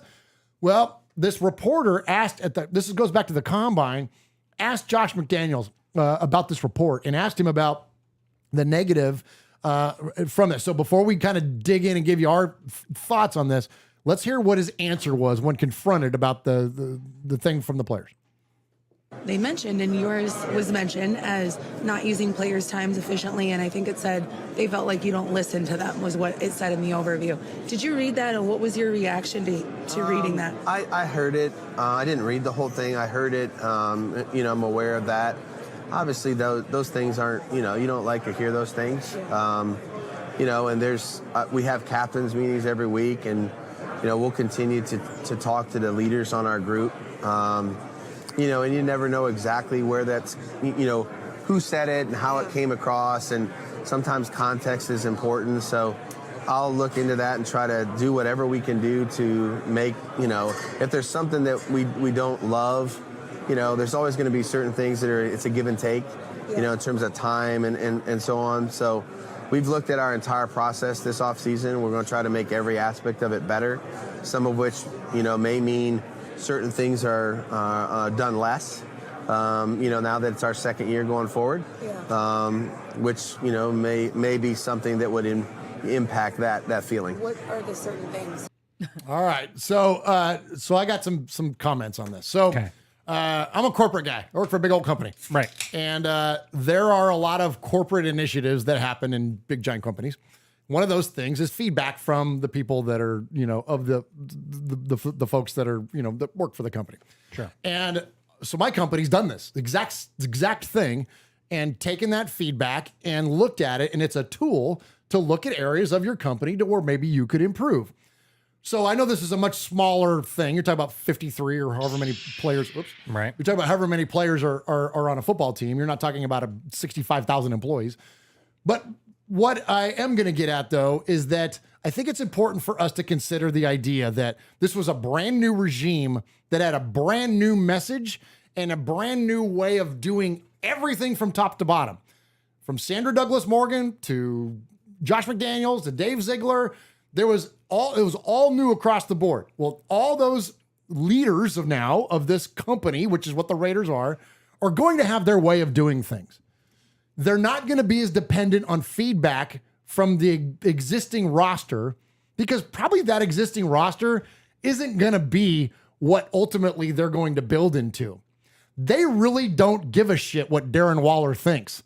And I don't mean that to be disrespectful to Darren Waller, but if they've got their system and Darren isn't vibing with it, they're going to let Darren go. They're not going to cater or kowtow to those types of players' opinions. When you look at already the players that they've parted ways with, yes, those were probably the guys that and so I think you got to consider, just like we always say around here, there are two sides to these things. Right. This isn't just like, oh, Dave and Josh are dicks and they're just like, they don't care about the player. No, they just really didn't care about what certain players might have had to say. Yeah, but I think it's like the problem is that people think about what he's already been through in the past, and he's kind of had that problem in the past. That's fair. You know? That's and fair. So I think there is a little bit of where we're thinking, well, I mean, that was one of his problems previously. Could this still be an issue? So, like, I think, yeah, it is subjective, but for him to say, like, you know, context, well, the context was the question. Like, it's not like it was an interview and there were a bunch of random questions happening. It was literally, that's good. Yeah. And across the board, that was a consensus of sorts. And it could have been the guys they shipped off, but when they came in, it felt like we're all going to do this together and we're going to friggin' make a run, you know? And so in the beginning, I don't know when the question was asked, end of the season, that makes it was after different. the season's over. Yeah. So, you know, that kind of does change things because probably by the end of the season, you're thinking, well, I'm probably gone. So I'm just going to say what I want to say, you know? So Yeah. I don't know. But with him having previous issues with this, it makes it a little more interesting of the answers from them. That's just coming from, I mean, that's just what I think. No, I think that's a very fair point that you made. And you know, look, we don't all sit around and agree with each other all the time. And so it's good to have a debate or a discussion around it. So let me ask you this, and I'm curious too, Michelle, because this is a thought that I had, despite the fact that I'm a suck up for this guy. Did they move the goalposts on us? Like you mentioned in the beginning, it was we all in this together. Yeah. We're selling out to go get Devontae Adams. We're going to make a run at a championship. It felt a lot like they moved And the then like goalposts they on. realized that maybe, or even Mark Davis came out and said, be patient. Yeah. Well, he also said, I don't fix think it. Dave and Right. Josh knew what they were getting into with the roster. Yeah. And I think I might even have those quotes here, but basically he was saying like, I kind of knew where this was already going to go, but they said they wanted to give it a shot. So I endorsed it. So do you think maybe they got halfway through the season and then, like I said, started moving the goalposts a little bit? 1,000%, because honestly, if you go into a situation like that and you're thinking we can do this, then you push forward and you do it. And if they didn't believe that, they would have came in and changed up some things and did some things different, but they didn't. So as we progressed through the season, it was like, this isn't going the way we thought, which also makes me question their judgment that it took, you know, half a season to figure it out. But yeah, it does feel a little bit like they pushed it back, like, okay, we're going to fix it now, you know? Yeah. Yeah, well, you know, and I think, you know, I really think Josh McDaniels thought that that Derek Carr was a different quarterback than what he wound up being for him. You know, I mean, say what you will. You know, I mean, I am not turning this into a Derek Carr bash fest or anything like that. Yeah. But, you know, I mean, Josh McDaniels probably had the same view of Derek Carr from the outside looking in as some of our fans. You know, of well, look at these stats, And a lot look of at the this media, guy. too. You know, And a lot of yeah, media. absolutely. Yeah. You know, people that are all in on him, and there's nothing wrong with that. I mean, it's, you know, he is who he is. You know what I mean? But like, when they got into the situation, they said, well, let's go all in because we know we have a quarterback that can do this. Let's go get his best buddy. Let's go do this. Let's build this, and let's go win a Super Bowl right away. Well, they got into the situation and said, maybe we got a little more work to do. So, you know, they did and have they to changed, shift. and They had we to know shift the narrative. And we heard from just call them sources. There were some things that came out that certain players that wore number 4 were doing at the line of scrimmage and otherwise that were not. We'll just say it wasn't the plays that were being called. Well, he became a victim blamer. Absolutely. Absolutely. So I think those things, like you said, Michelle, those things became realized and they had to, and so, and in order for them to save, they're not going to come out and go, you know what? Yeah. We whiffed on evaluating the talent that was already on the roster. So instead of coming out and saying that, instead, now here in this offseason, they're going, well, we're going to make some changes. Well, because honestly, they wouldn't have known until they got in there. That's so very you're good. not supposed to Great say, point. like, we whiffed. We didn't really whiff. We really thought these were the dudes, and they weren't. And then what are they supposed to do? Keep going the way they were going? Right. 'Cause where the hell would we be sitting? That's the if thing that that was like the case? cracks me up, like the people that get really riled up about the roster shifts. I'm like, this was a 6 and freaking 11 football team, and I forget somebody in the chat just said it too, and I apologize. Joel, it's CPA Joel. He says, I think the close games in 2021 that broke our way had an overinflated sense of confidence going into 2022. 1,000%. Yeah, dude, that's it. Yes, right there. We talked about that many shows ago about being the emotion of it, like, and them, talk about that. You know, like them winning those games strictly off of the emotion of just trying to get through the season with it was like a trauma bond. You can't. That doesn't last long. That kind of energy gets you there, but it does not sustain you. And that's, I think, what I know. I feel like I don't want to say it was not the season we thought it was, because it was what it was. But those wins were not. They just were. I don't want to call them luck. I don't know if that's the right word. But it's not sustainable. Not I think. sustainable. You can't carry that through an entire offseason. Just emotion. And then into 2022. Exactly. That wasn't going to translate. There's no way. Yeah. No way. Yeah. Absolutely. Well, you know, but then you look at that entire, you know, what he was just asked right there about, you know, oh, well, the players don't trust you. The players don't like, you know, he was at Max Crosby's wedding. Right. Like, come on, like, it can't be just that, like, you know, just that black and white right there of, oh, well, the players just don't like him. The players don't like the way he does things. Yeah. He wouldn't have been at Max Crosby's wedding. Right, You know what I mean? Like, so don't give me that shit. Like, some people have bought in and some people haven't. And the ones that weren't bought in last year that probably said some of these things, they're playing in New York right now. They're playing in New Orleans right now. They're doing their thing. So I'm glad that we have the group that we have. I love M85's comment in there. Says, I don't want to stumble into the playoffs anymore like a scrappy gang of misfits. I want us to be a machine. Yes. That's it. Thank you, brother. That is it right there. That is it right there. 1,000%. Also, my favorite comment was from Joel. He said, "Well said, Michelle." Oh, yes. Nicely done. There we go. So speaking of Max Crosby, I got a couple stats. And I don't know where I'm going to fit this stuff in, but I'm going to fit it in now because you brought them up. This is why it's important for what you just said about Josh McDaniels being at Max Crosby's wedding. Yes. He is, to me, maybe some of you have a different opinion. To me, he is the de facto leader of the Raiders right now. Face of the franchise. He is the face of the organization. Yes. So if you want anybody's input, you want Max's, right? If you want to have anybody that's going to influence other folks in the locker room, it's going to be Max Crosby, okay? Check this out. After 4 seasons, Max Crosby is all over the history book. So not only is he his leader, but listen to these stats. He has most career quarterback hits over who?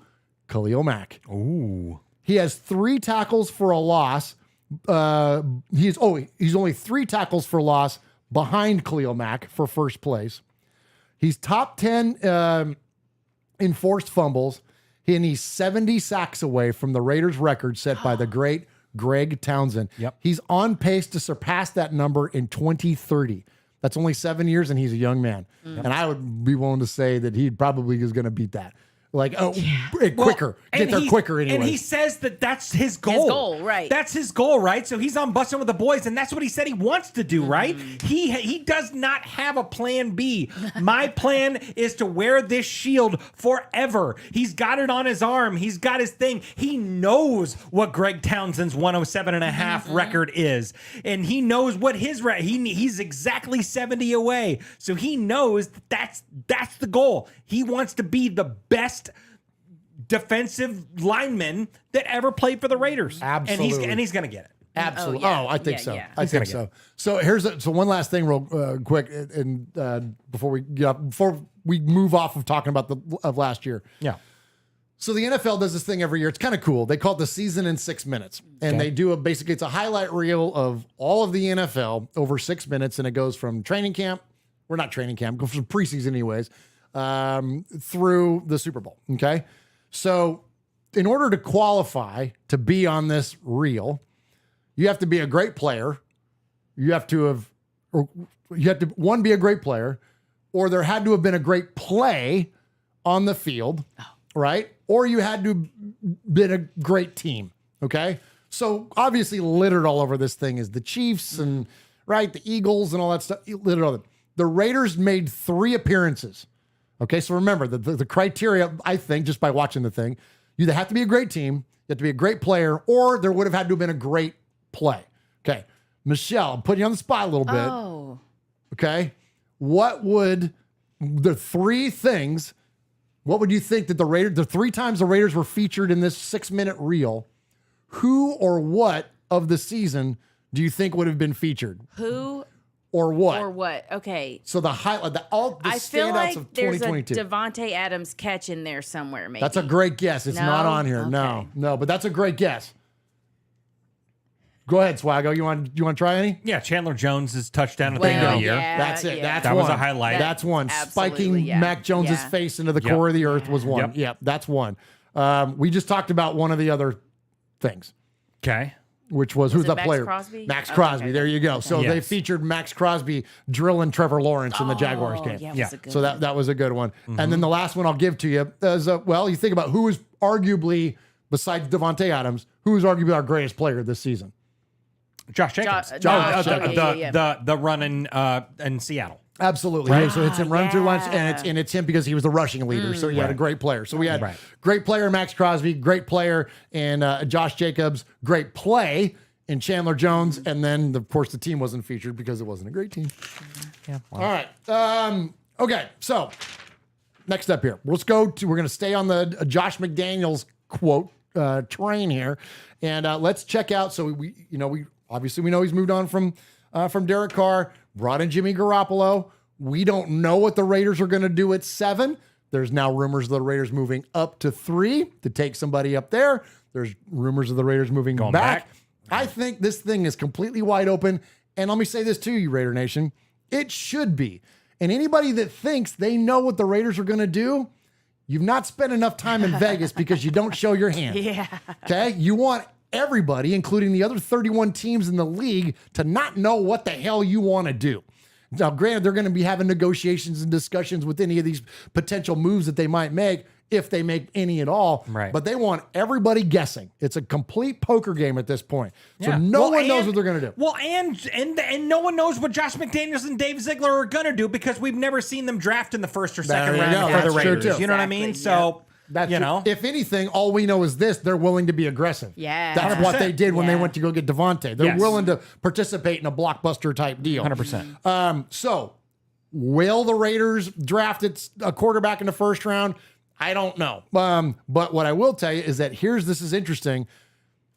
Kind of read the tea leaves here for what little he gives you.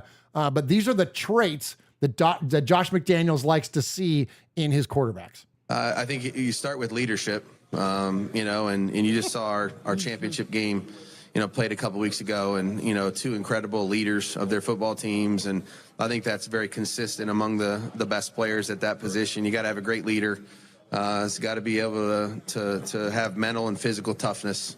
No question about it. There's going to be a ton of adversity in the National Football League season, and whether it's physical things he's going to have to battle through or the mental toughness to endure a couple losses and keep going, and those kind of things are always going to be prerequisites for us. And he's got to be able to move the ball, score points, and take care of it, And so when you talk about quarterback play, they need to get us in the end zone. We need to protect the ball from the other team, and ultimately we got to win. So there's a lot of things that go into playing this position really well. There's a lot of different people that can fit those traits and qualities, and I think we've seen in our league the last so many years, the requirements have changed. Height, size. There's certain people that can do things with their legs that other guys can't. Big arms, less than that, something less than that. So Jalen Hurts. It's not one size fits all, but I think there's a lot of things you're looking for if you're going to commit to them. All right, to me, there's a lot in that. To me, there's. I don't want to say they're veiled shots, but I think shade. I think Little that's shade safe thrown. to Little say. shade thrown. I think it's safe to say, yeah, because like the two things that really jump out at me are leadership and mental toughness. Like, yeah, I think it's pretty safe to say he's making some comparisons about what he thought he had and what he's looking for. Absolutely. And so, yeah, I think, I don't know. Yeah. I don't even think it was veiled. I think it might have just been like, ta-da! Right? Yeah. Yeah. Oh yeah. There you go. Exactly. That's yeah. that- I mean, that's 100% it, because I mean, what were the things? And in the offseason, what we've heard, number 4 didn't really care too much for being called out in team meetings we and heard stuff that like too. that. From sources. So I mean, of course, that's what he wants, and he didn't have that, and so that's why he's no longer on the team. All right, so he obviously, we've backfilled with Brian Hoyer, and now, of course, Chase Garbers was already there. Backfilled with Brian Hoyer, and we're going to talk about Brian Hoyer in a little bit too. Actually, you know what? I might as well just do it now. So Let's do it. Here's some of the things that play into what Josh McDaniels is looking for in his quarterback. And as you mentioned, you heard leadership, mental toughness, preparation. I thought it was interesting that again, these guys are not showing their hand. He was like, there's a lot of different ways you can be effective at quarterback nowadays. You don't have to be, a complete dynamic quarterback like a Lamar Jackson or like maybe a Kyler Murray in there. You can be a big arm guy. You can be, so when you look at like the players that are in the league now and the players that are coming out in the draft, their skill sets are really diverse. Like Will Levis is way different than CJ Stroud, and he's way different than Bryce Young, and they're all way different than Jake Haener. Like you look at, like, they're all very, very different. So I think that is very interesting, and they're all different than Jimmy Garoppolo. Mm-hmm. Jimmy Garoppolo is a complete. Speaking of weak arms, like I'm not going to totally pick on the guy's arm, but he ain't much north of Jalen Hurts in that aspect. You know what I mean? So. But what is he? He's a manager. He's you know what I mean? He's Jimmy Cool, for lack of a better term. Like, right? He's steady. But then let's get this Brian Hoyer thing. So as Jeff mentioned earlier, Raider Nation collectively, well, not collectively, I think a lot of us were still level-headed. Let's just say that a large portion of Raider Nation lost their ever-loving minds when we signed Brian Hoyer. And everybody shouted their what the F. Yeah. Or certain people said, see, I called it. I knew they were going to do this. This is so stupid. Like, no, you didn't know that, but it doesn't matter. More Patriots. Right. All right. Well, why? So instead of taking the emotional, visceral response that you might have from another Patriot getting signed, I would encourage you to, one, you can listen to this show to find out about it, or just dig into it yourself and try to find out, because that's what I did. I'm like, I wonder why. I wonder what the value is for the Raiders, aside from the whole overriding narrative, which is this guy is familiar with Josh McDaniels' system, right? You hear that all the time. It goes past that, Swag Jeff. Okay. And I'm gonna paraphrase, read through an article I found from 2019. Okay. Out of Sports Illustrated, featuring the McCourty twins. Oh. So this is Jason and Devin McCourty. Yes. Who were part of the Patriots Super Bowl winning team in 2019. Yes. And guess who they were talking about? Okay. Brian Hoyer. Okay, perfect. So Stephon Gilmore made arguably the biggest play of Super Bowl LIII, whatever that is, 53? Yeah. There it was. Oh my gosh, how funny! It was the It's Super Bowl that one. that Adam Levine sang. There you go, There shirtless you and go. all. Before he cheated on his wife. Yeah, there you go. Jeez, Jeff. Well, You're like, it is what it is. You're not wrong. Okay. Give Deron Harmon credit too for getting to Jared Goff on the Patriots all-out 2nd and 10 blitz. Who? Deron Harmon. Raider. Hello. Don't forget de facto coordinator Brian Flores either, or the call for Bill Belichick assembling a heady defense ready for the moment. But then there's the other critical piece of that championship team. Brian Hoyer, the backup quarterback, the only one of New England's 46 players in uniform who didn't make it into the Super Bowl. Okay? It may sound crazy to say that the Patriots might not have lifted their Lombardi trophy in 18 years without a guy that didn't take a meaningful rep all year. But after listening to the way Devin and Jason McCourty talk about their backup quarterback, it's clear just how much of a difference Hoyer made on the team on a play that will forever be remembered and when he wasn't even on the field.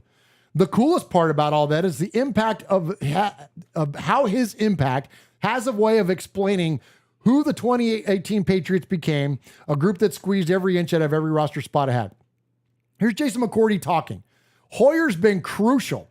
Hoyer's not a scout team quarterback from the standpoint where, okay, here's the card, here's what's circled, I'm going to throw the ball here. Hoyer lines up and says, here's the card, but this is just a route concept. Bill would tell him, read what you think and go. He's reading our defense for what he thinks it is. If it's cover 3, I'm going here. If it's the whole time, he's reading and reacting. So I think for us as a defense, if something gets carved up in practice, it's Hoyer. Hoyer is something we need to adjust from a look standpoint. So I won't read you the rest of the article. It goes on and on and on. But ultimately, here's what? I'm looking at Ron's comment in the chat. Can I get a Hoyer? Nice. That's a good one, Ron. Okay. But ultimately, here's what it is. Brian Hoyer, the reason the McCourty twins loved him, the reason Dante Hightower loved him, because he helped read opposing teams' defenses, and in this case, it was the Rams, and started telling the defensive coordinator what setups and lineups and plays to be called. Yeah. This dude is a genius at reading a defense, and he's not just there to mentor the young quarterbacks.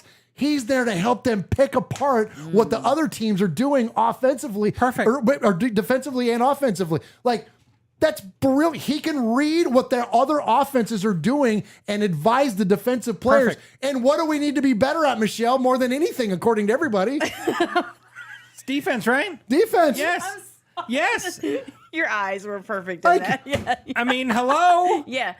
I mean, that's it's fascinating because there's you got a guy that maybe doesn't have like the on-field abilities that everybody wants, but to have that football knowledge and to be able to help be the bridge from defenses off, to be able to give everybody information like that, that's huge. It's insane. The guy didn't even suit up for the Super Bowl. And Jeff, inside that article, when you go on to more detailed part, basically he's sitting in the room with Bill and whatever. They're watching the Rams offense. They're watching what Jared Goff does. And he goes, this is where you're going to get them. And so that play that they refer to in the beginning of the article, the only reason they called that play was because Brian Hoyer told them to do it when they see that look. Dude, hello. Come on, man. This is chess, folks. Yeah. This is goddamn chess. And that's why he's on the Raiders, because Josh McDaniels recognized that and said, okay, we need that. Because you look at a guy like that and everyone freaked out. Well, what does that mean? Does that mean we're not going to draft a quarterback? No, that's not what it means. That may mean, like what you just said, maybe he's our 12th man on defense. Exactly, yeah. If we can have a guy that can help Patrick Graham and help these other guys pick apart a defense, like, hello, come on with that shit, man. Bring it all. Yep. Yeah. You know, why not? Hello? Absolutely. Oh my gosh. All right. The long game, people. The Long game. This is Max Crosby from the Oakland Raiders. And goes down, and Max Crosby, who forced a fumble last week. You're listening to Murf, Mosh, and Swag Jeff on Raiders Fan Radio. Thank you so much. Just win, baby. All right, appreciate what's in the chat room. Wyoming Raider in there has a couple good ones. He says, then make him a quarterback coach. The dude's older than I am. And he says, didn't Hoyer start playing football when I was still called rugby? I think somebody else said, wasn't his first playbook written on a stone tablet? Wow. Some good ones in there. Look at, he's I don't know, 37 years old or whatever but if you're the heck bringing is. it, like, let's say we draft a quarterback, then, I mean, you want to hear from maybe another player and not a coach. You know, like maybe you want somebody that's like on your level, not, you know, somebody that you're that's not your superior, but you know what I'm saying? Like, you just want, like, you want another player. Well, there's the teammate. Your teammate has a different voice, a way to resonate. Yeah, it's the reason that the Raiders have had Richie Incognito. Yeah, and like you're going to be able to be honest. You're not going to, you know, feel like you have to, you know, watch what you say or whatever. You know, like it's another player. It's absolutely, another, absolutely. They're mentors on and off the field, and I think it's a great addition. So, and I like what CPA Joel says in the chat. Says, just for your information, Hoyer's Wonderlick was 26, Jimmy G was 29, the last guy we had was 20. Oh, shots fired. My gosh. Joel always bringing the... I love that. Man, Joel, you're the dude. He is, man. And listen, there's something to be said. There's a reason they have those Wonderlick scores and take those exams. I liked it the other day when it wasn't that long ago when we all took it. Do you remember that in our little group? Oh, that's right. Message that we have, and we all took the Wonderlick. Yeah. We started posting scores. I think Joel blew us all. I was like, look at my score, and then Joel was like, and then Wyoming Raider blew it out too. Yeah, he was good. Yeah, he's like, I don't know, I'm not going to get anything, and like he was like in second place. I'm like, right. Me and Jeff were over here going like, you know, yeah, we're stupid asses. Yeah, pretty much. Yeah. All right, so let's talk a little bit about the draft. Did we hit a break? I feel like we need a break. Hit a break. Yeah, let's hit another one. Hit a break. Talk about the donations in that football, and then let's just jump into some draft talk.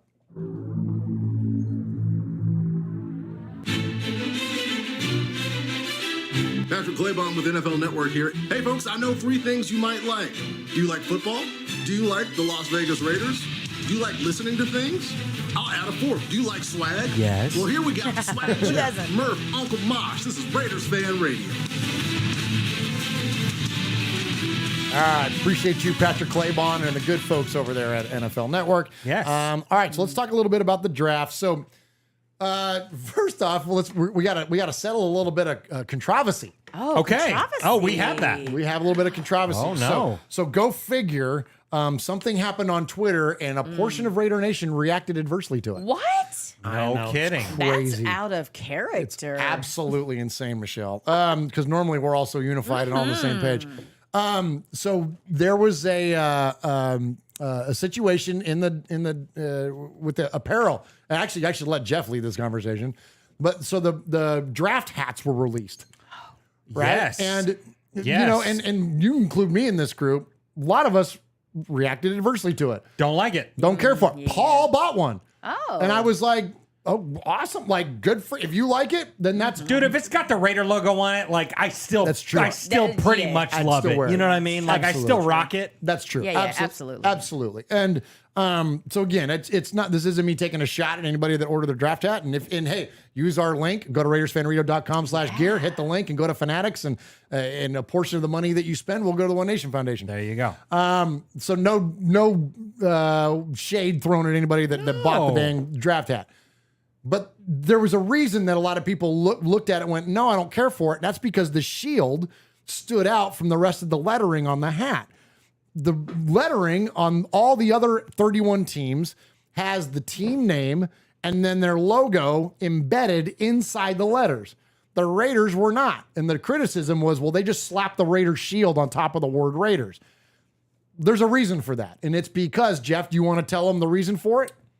Well, the same reason that, you know, a lot of people do what they do. The Raiders don't like to break the shield, man. You know, which is, how poetic is that, right? Love it. Don't mess with our logo. Don't mess with our stuff. Don't mess with our jersey colors. We don't need alternates. We don't need this. We don't need that.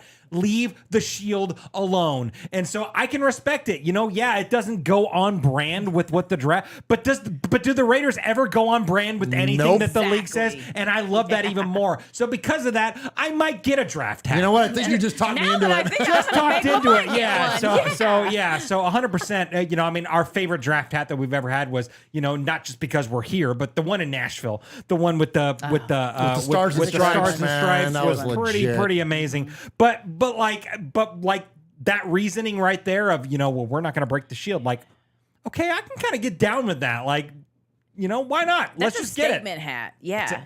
It's That's a statement hat. hat. Yes. Yeah. Good call. Yeah. Good call. Oh, Lamont's getting one over. Okay, Well, yeah, he is. you know what? Give me a second. I'm going to order it. No. Use the link, One Nation Foundation. I think you think you guys might have just turned me. Yeah. I think I'm. You know what, Paul? You were ahead of the curve on this one. Yeah. Good job, You were Paul. ahead Of the course curve. he was. Yeah. Good job, Paul. Good job, of course, Paul. he Of was. course, I he mean, is. Of course come he on. was. Of course he is. Absolutely. All right. So Paul, let's, what's your last name, Davis? so let's talk about less consequential things about the draft and the players that were actually going to be considered. And let's Less consequential. According to Swag Jeff, maybe. yeah, yeah, man. It's all about the hat. It's all about the swag, bro. That's it, Always man. about The drip, swag. bruh. The drip. Who cares who we The draft? What riz. is our freaking gear going to look like, man? I know, right? That's really all that matters. That's really That's all all that matters. matters, right? All right, so let's check in and listen. If you've heard this show once over the past recent months, you've heard us clamoring for a quarterback out of the University of Tennessee, Knoxville. He is the one and only Hendon Hooker. And Let's go. We've said our piece about Hendon, and we've got some flack. People say, "Well, you guys are in Tennessee, so that's why you want Hendon Hooker." Look, Jeff's a big Tennessee fan. I'm not. Whatever. They're fine. But I'm not a huge, whatever. I think it's cool that he's, played in Tennessee, but that's not what. I think that the reason that I want the Raiders to draft Hendon Hooker is because he's got what might be an unmatched skill set. All those guys I just talked about, and they have all those different things going on. This guy is a freaking rock star. A QB went toe to toe with the best teams in the SEC. Took down Alabama. Yep. Like he's got Whip Bryce Young's ass. Whip Bryce Young's has leadership. All those things that Josh McDaniels said. That's literally what this guy has. He got it. And he damaged his knee. He had the ACL. Right. So that was a detractor, and that's why he's fallen in the He draft. could drop dimes, bro. But absolutely. He's going to be fine. But then the big overriding criticism is his age, okay? Because by the time that he's fully healthy from the ACL, he could be like 26 years old. But listen, just like I say all the time, I can have my own opinions, but I trust the pros' opinions more. And in this case, I'm going to defer to Daniel Jeremiah, who is since Mayock left NFL Network, Daniel Jeremiah has stepped in and is, to me, he's the best draft analyst there is. Better than Kuiper, better than McShay, right? Better than Bucky Brooks, it's Daniel Jeremiah is the man. And so he was on the Pat McAfee show. Shout out Pat McAfee, by the way. Way to kill it at WrestleMania. Oh, dude, yeah. So good. Whipping the Miz's ass. Did you watch WrestleMania, Michelle? You and Lamont? No, I saw pieces of it. No, Lamont's not really a big. We need to have him next time we watch WrestleMania Yeah. together. We need to find Lamont. I bet he'd like that. Oh, Yeah. so fun. We played poker and watched WrestleMania. It was amazing. Nice. Yeah, it was cool. So anyway, Pat McAfee, who's got the best sports talk show right now too, by the way, has Daniel Jeremiah on there. And listen to Daniel Jeremiah tell you about Hendon Hooker. And Hendon Hooker, who we are a big fan of. Happy to see he made your top 50. Yeah. I don't feel like there's been enough talk about Hendon Hooker. We thought that as well, actually. He's a good player. I think, all the age and the injury.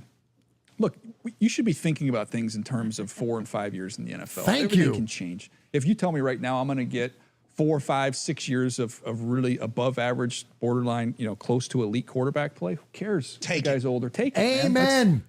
So to me, his tape was really, really good, and he's accurate. He's big. He can move around. We'll see where he ends up going. But to me, I think if he didn't get hurt, I think we'd be talking about him as a first-round pick. I agree. And that was a video of Hendon that he posted from his workout. He can spin it, bro. Yeah. Massive hands. Yeah, I spin saw it. him hold the ball. Yeah, he was on our program. Yeah. And we basically told him, like, hey, we're a big fan. He was there with beans. Bush's baked beans. Bush's beans. He was there with Bush's beans, and he had the Hooker beans, I believe. Yep. And I obviously game day went to 2 Tennessee games. Yeah. So I got to see a lot of him, and I got to see the reaction of him. I got to meet his parents. I got to meet everything. I love it. Dude, the guy is... I feel great about him. Yeah, I'm curious to see where it's an intriguing guy. Where is he projected? Well, I put him in my top 50, but I think he's probably in that second round range. But like I'm looking at a team, the Saints, right? This was before they got Carr. Better than anybody that you got there. I take him over Andy Dalton at this point in time. We already know what Jameis is, good or better. And Great different. leader, too. Yeah, that's what I'm saying. I take a shot on him. Heupel's offense is a lot of option routes, too. So he's thinking pre-snap and post-snap down there in Tennessee, and they had a lot of success. The hard thing with that offense, though, is they literally spread you from sea to shining sea. I mean, they're like 2 yards from the sideline on each side, and then they put Hyatt, the track star, in the slot. And For some reason, everybody in the SEC thought it'd be a wise idea to put a safety down there over him, and he just throws vertical after vertical after vertical. Hits after it, vertical. though. Oh, it's beautiful. Which is a big deal. Let's talk but about it's a Levis. little different. It's going to be an adjustment for him just playing in a little more condensed environment. You know what I love? So there you go. So they kind of lay out some of the detractors and people that say like, oh, they just spread out the field and ran Jalen Hyatt, who's a stud, down the middle of the field, and Hooker threw it to him. The thing is that like at the combine, even though he didn't play at the combine or not play, but whatever, work out the combine or nor pro day. Yeah. He did do a lot of interviews. And one of the things that he was talking about, Jeff, was that he was like, those weren't called plays. Those were option routes. And he's like, I can't help it if my guy's open. Yeah. Like, what the hell? How is that a criticism that, oh my gosh, the wide receivers are wide open and he's, like you said, dropping dimes on them? Dude. Like, how is that possibly a criticism of this guy? Maybe one of the most beautiful throws I've ever seen in the history of me watching football is Tennessee versus LSU, and he drops a dime to Jalen Hyatt. It's an absolute beauty of a pass. It's unbelievable. But yeah, like, Tennessee, I mean, I'm a big Tennessee Volunteers fan, and that offense with Josh Heupel, like, it's a freaking intricate offense. Like, I mean, yes, you have to do quick reads and stuff like that. And most time you just got to hit your first one because it's a no-huddle offense. It's quick.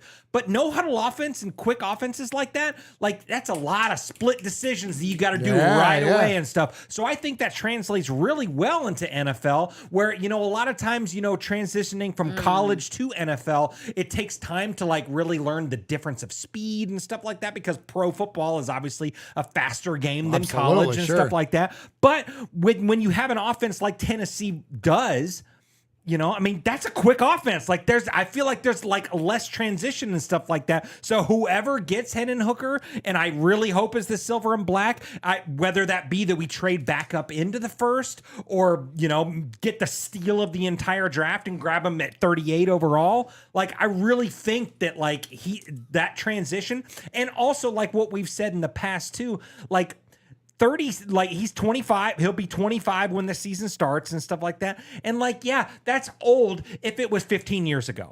You know what I mean? When like quarterbacks retired at 35 to 37 years old and stuff like that. But like a 25-year-old guy coming in now, okay, you could get 12 to 14 years out of that guy. Like, okay, deal, sign us up. Derek Carr was one of the most tenured Raider quarterbacks maybe ever that we've had in a really, really long time, and he played 9 years. And like, that's really tenure. So if we can get that out of another guy, then who cares how old he is? Yeah, that's something that always fascinates me, is the transition from college to NFL. Like, because just watching from like a layman's place, it seems like, well, how different could it really be? But, you know, the guys are bigger. Everything's just bigger. So hearing that somebody kind of has the ability to transition, I think is one of the biggest deals, is like knowing that they can transition from this to this, because it's like night and day. Like, on the outside looking in, it's just like, well, why can't they just do that like they do in college? Right, and, you know, right. And I will make those stupid statements sometimes. Lamont's like, you can't do that. And I'm like, oh, okay, I didn't know.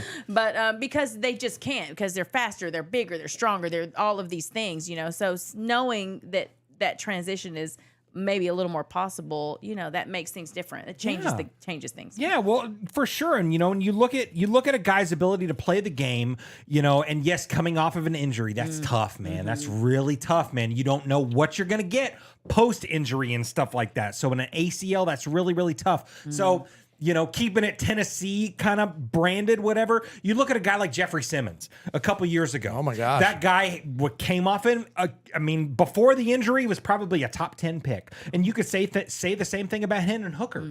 And so, you know, Jeffrey Simmons falls to pick 20 whatever when Tennessee picked him up, and he was the steal of that whole draft. I mean, Jeffrey Simmons is a freaking monster on the D-line for the Tennessee Titans.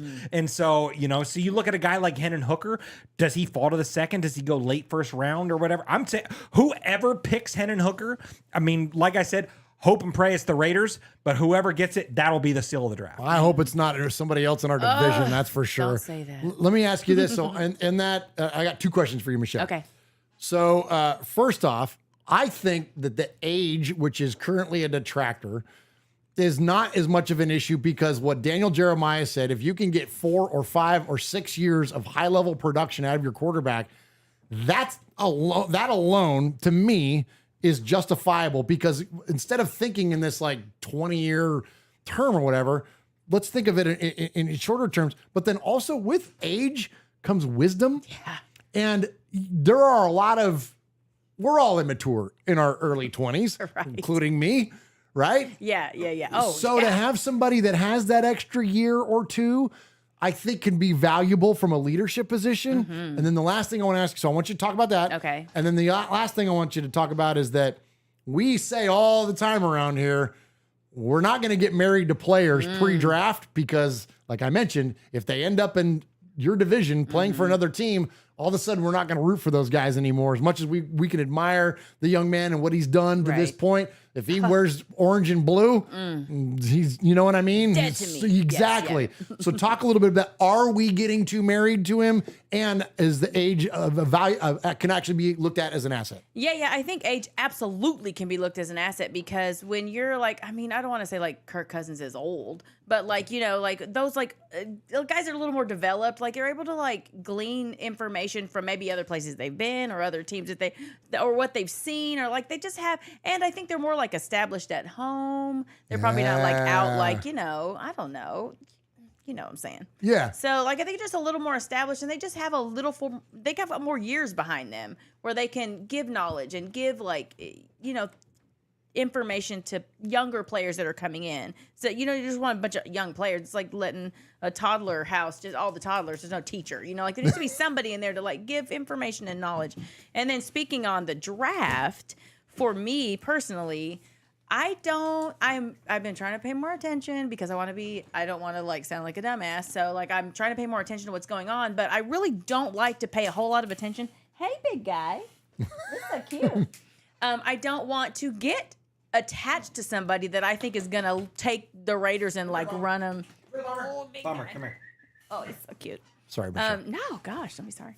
I don't want to get attached to somebody that I think is going to take the Raiders to the next level, and then he's on the Chargers or anybody really for that matter. Then every time we play them, I'm just like, oh, what could have been? Yes. You know, so like I don't like to pay a whole lot of attention, but I want to pay attention to what's going on. But yeah, it's hard to get locked into somebody and then think, well, we didn't take him, so I just bye. Yeah, I think there's an opportunity with Hooker. And look, I don't even know if I love the idea of the Raiders taking a quarterback at 7. Oh, right. But I think that if there's a world we could trade back into the first round and grab him late, I think that with three third round picks and all the draft capital that we have, is there a world where we can move back in so we can still get our best defensive player available at 7? Move back in and grab Hooker. That way we've got somebody developing behind Jimmy G. Yep. I think there's a lot of tea leaves that make sense there, more so than grabbing a quarterback, grabbing CJ Stroud or whoever else. Well, and doesn't bringing in Hoyer make you feel like that they're planning on bringing in a quarterback? I mean, because I see a lot of people that are like, they're not going to take a quarterback till like later. They're going to bring in a quarterback at some point, like, and that's why you bring in Hoyer. To, like, Hoyer wasn't even suiting up for those Super Bowl teams. Right. So if he wasn't even the emergency quarterback, so you could. He's there for knowledge. He's like a well of knowledge. That's what he's there for. It's not unheard of to have 3 quarterbacks on the roster, and if he's on P squad, like he was running scout team. It's what the McCourty twins told us, but he wasn't.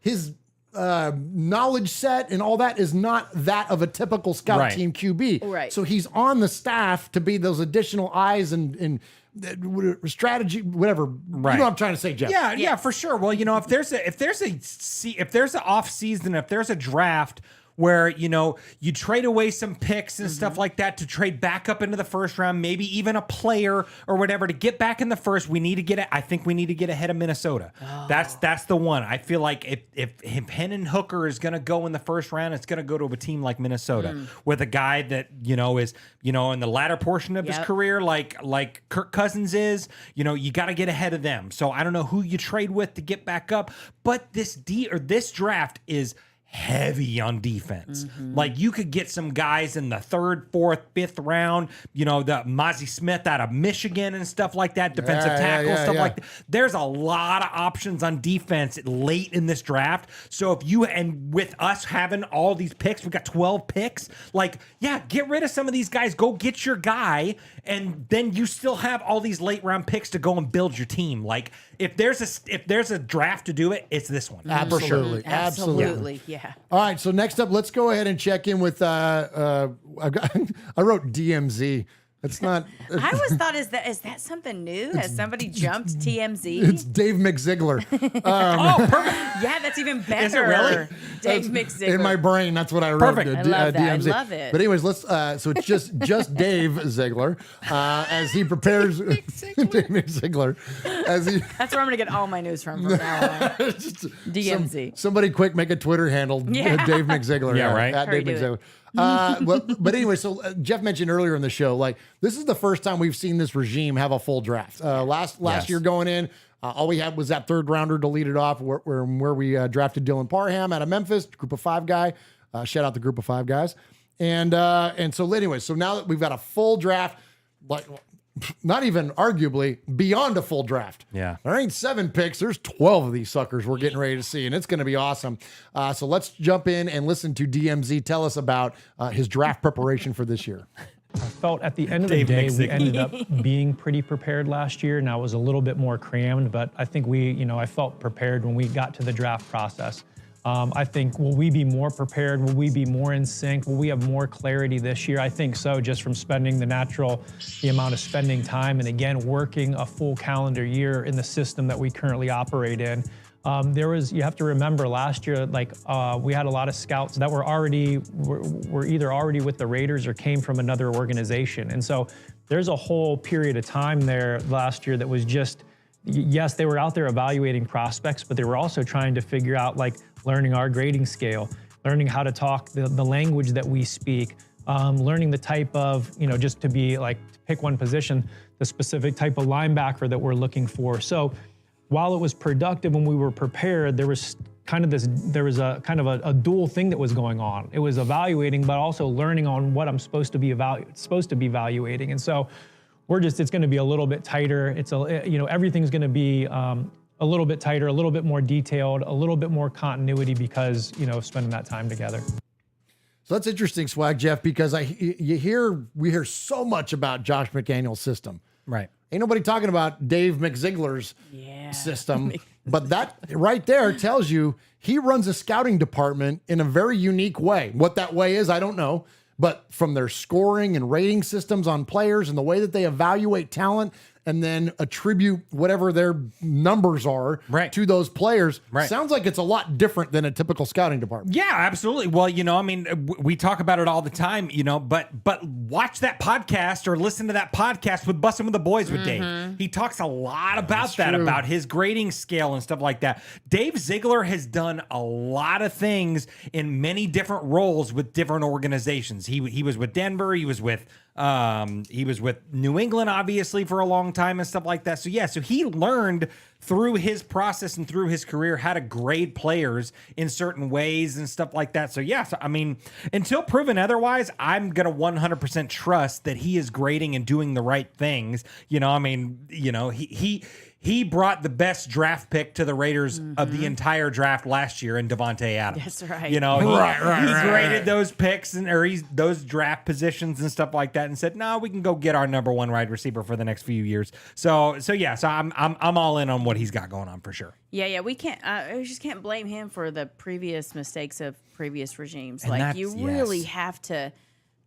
God, I know we're so sick of hearing. Ain't nobody want to be patient. Right? Nobody wants to be patient. No, but you really have to. It's like you got your arm cut off and they just started slapping Band-Aids on it for years.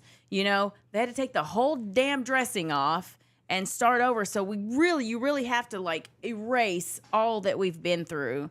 I know it sucks. I can't even do it. Yeah. I'm saying it in hopes of manifesting it. That's but that's the reality of it.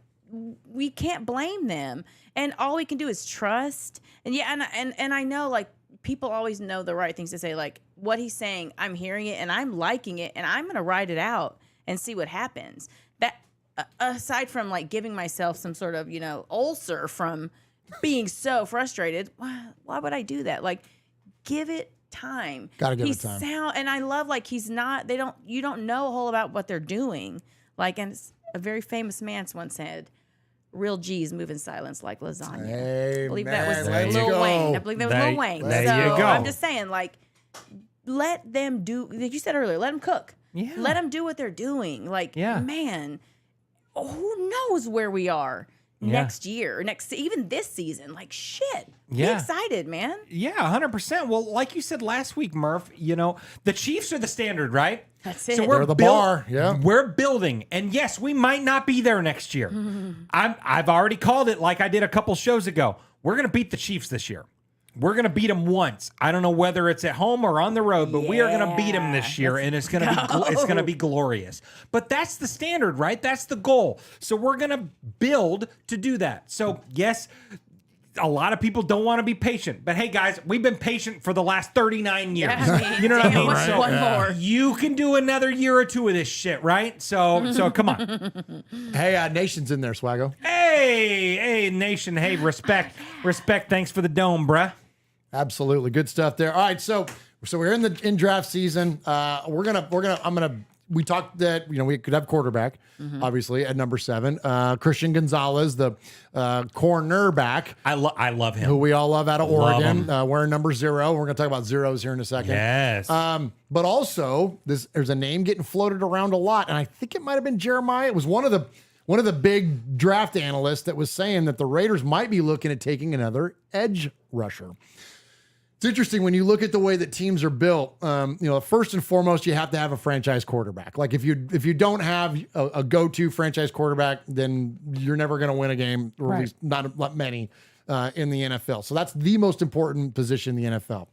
Second is edge rusher, because you have to have players that can go get the other team's franchise quarterback.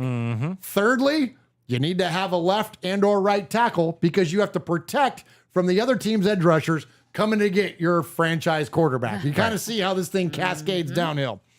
So although we have an all-world player like Max Crosby, a formerly all-world player like Chandler Jones, skills diminishing a little bit, still very effective, but not the absolute standout that he has been earlier in his career. There has been a lot of talk about the Raiders drafting an edge player, and the one that is most likely available to the Raiders at 7, and in terms of impact, and you want to just go best player available, if that's the way that we're going to be talking, there's a real world where Tyree Wilson from Texas Tech is there for the Raiders at 7. Right. So we're going to talk about him, and one of the things that I love about this stuff, and the reason I wanted to bring it up, was that I love draft terminology.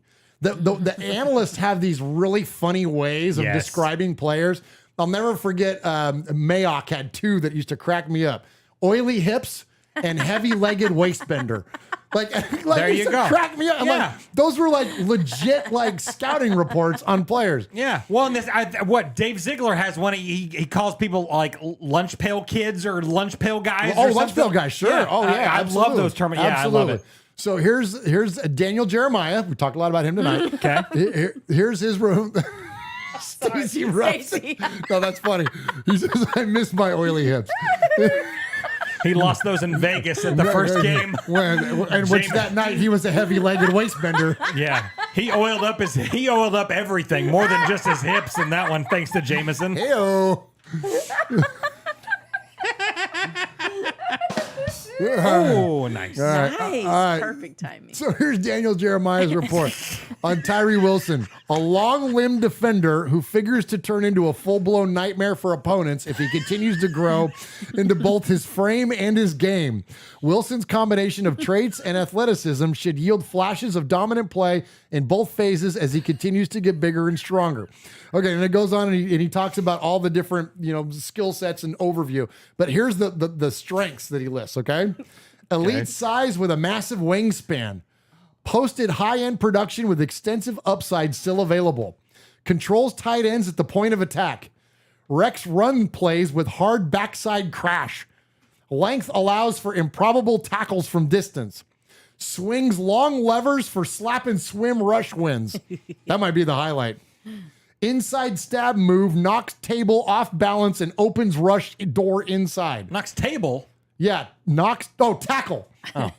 Knocks the table off balance. No, that was Stacey Ruff. Wow, that's Stacey Ruff doing that. That was Jesus to the dudes taxing too many people. Oh, nice. That's true.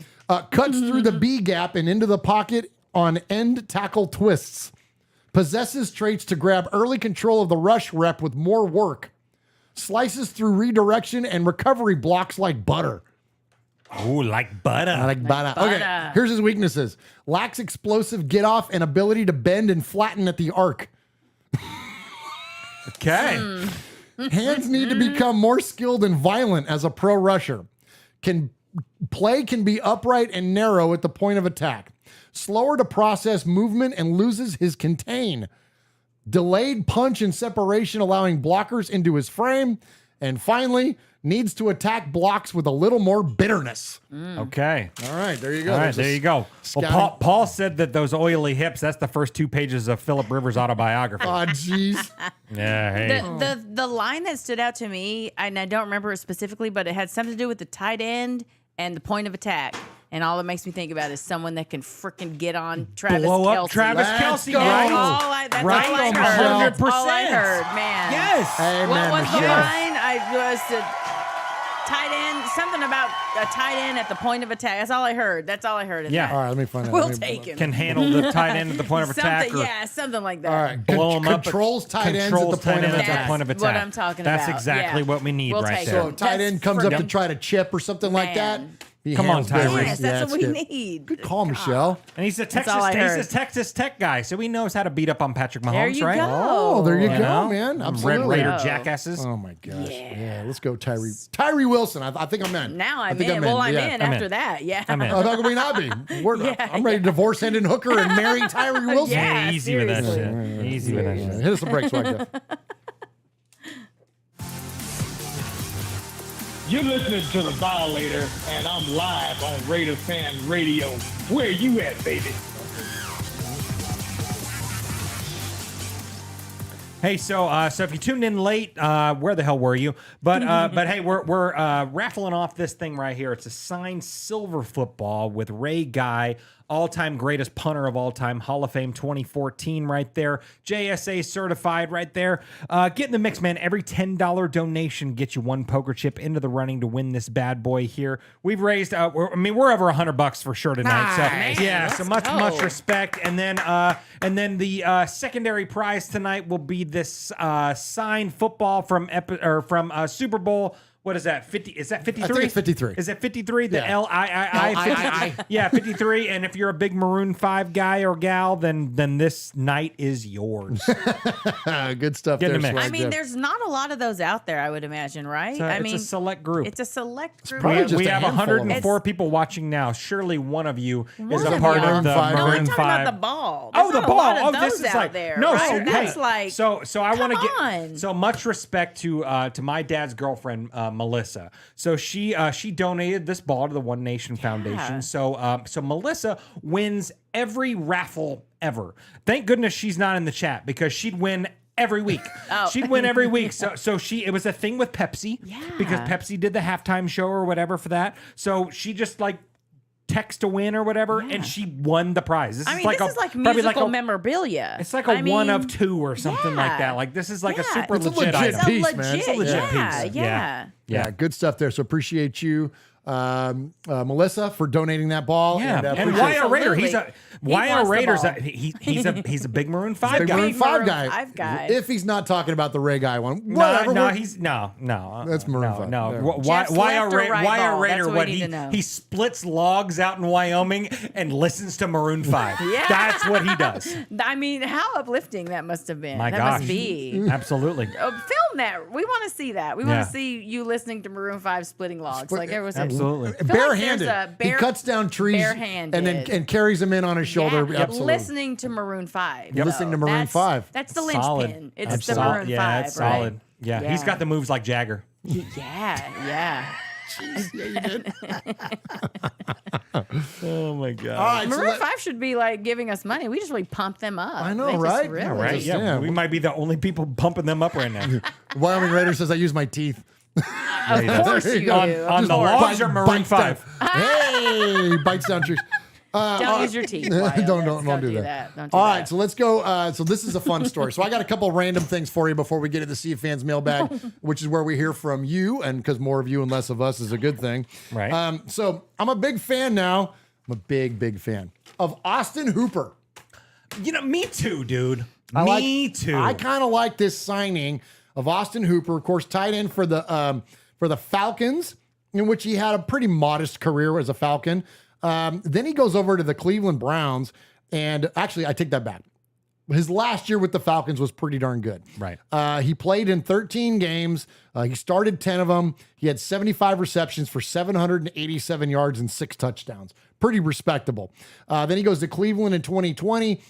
Starts in 13 games, has 46 receptions for 435 yards. That's still a 9.5 average per catch, and has 4 more touchdowns.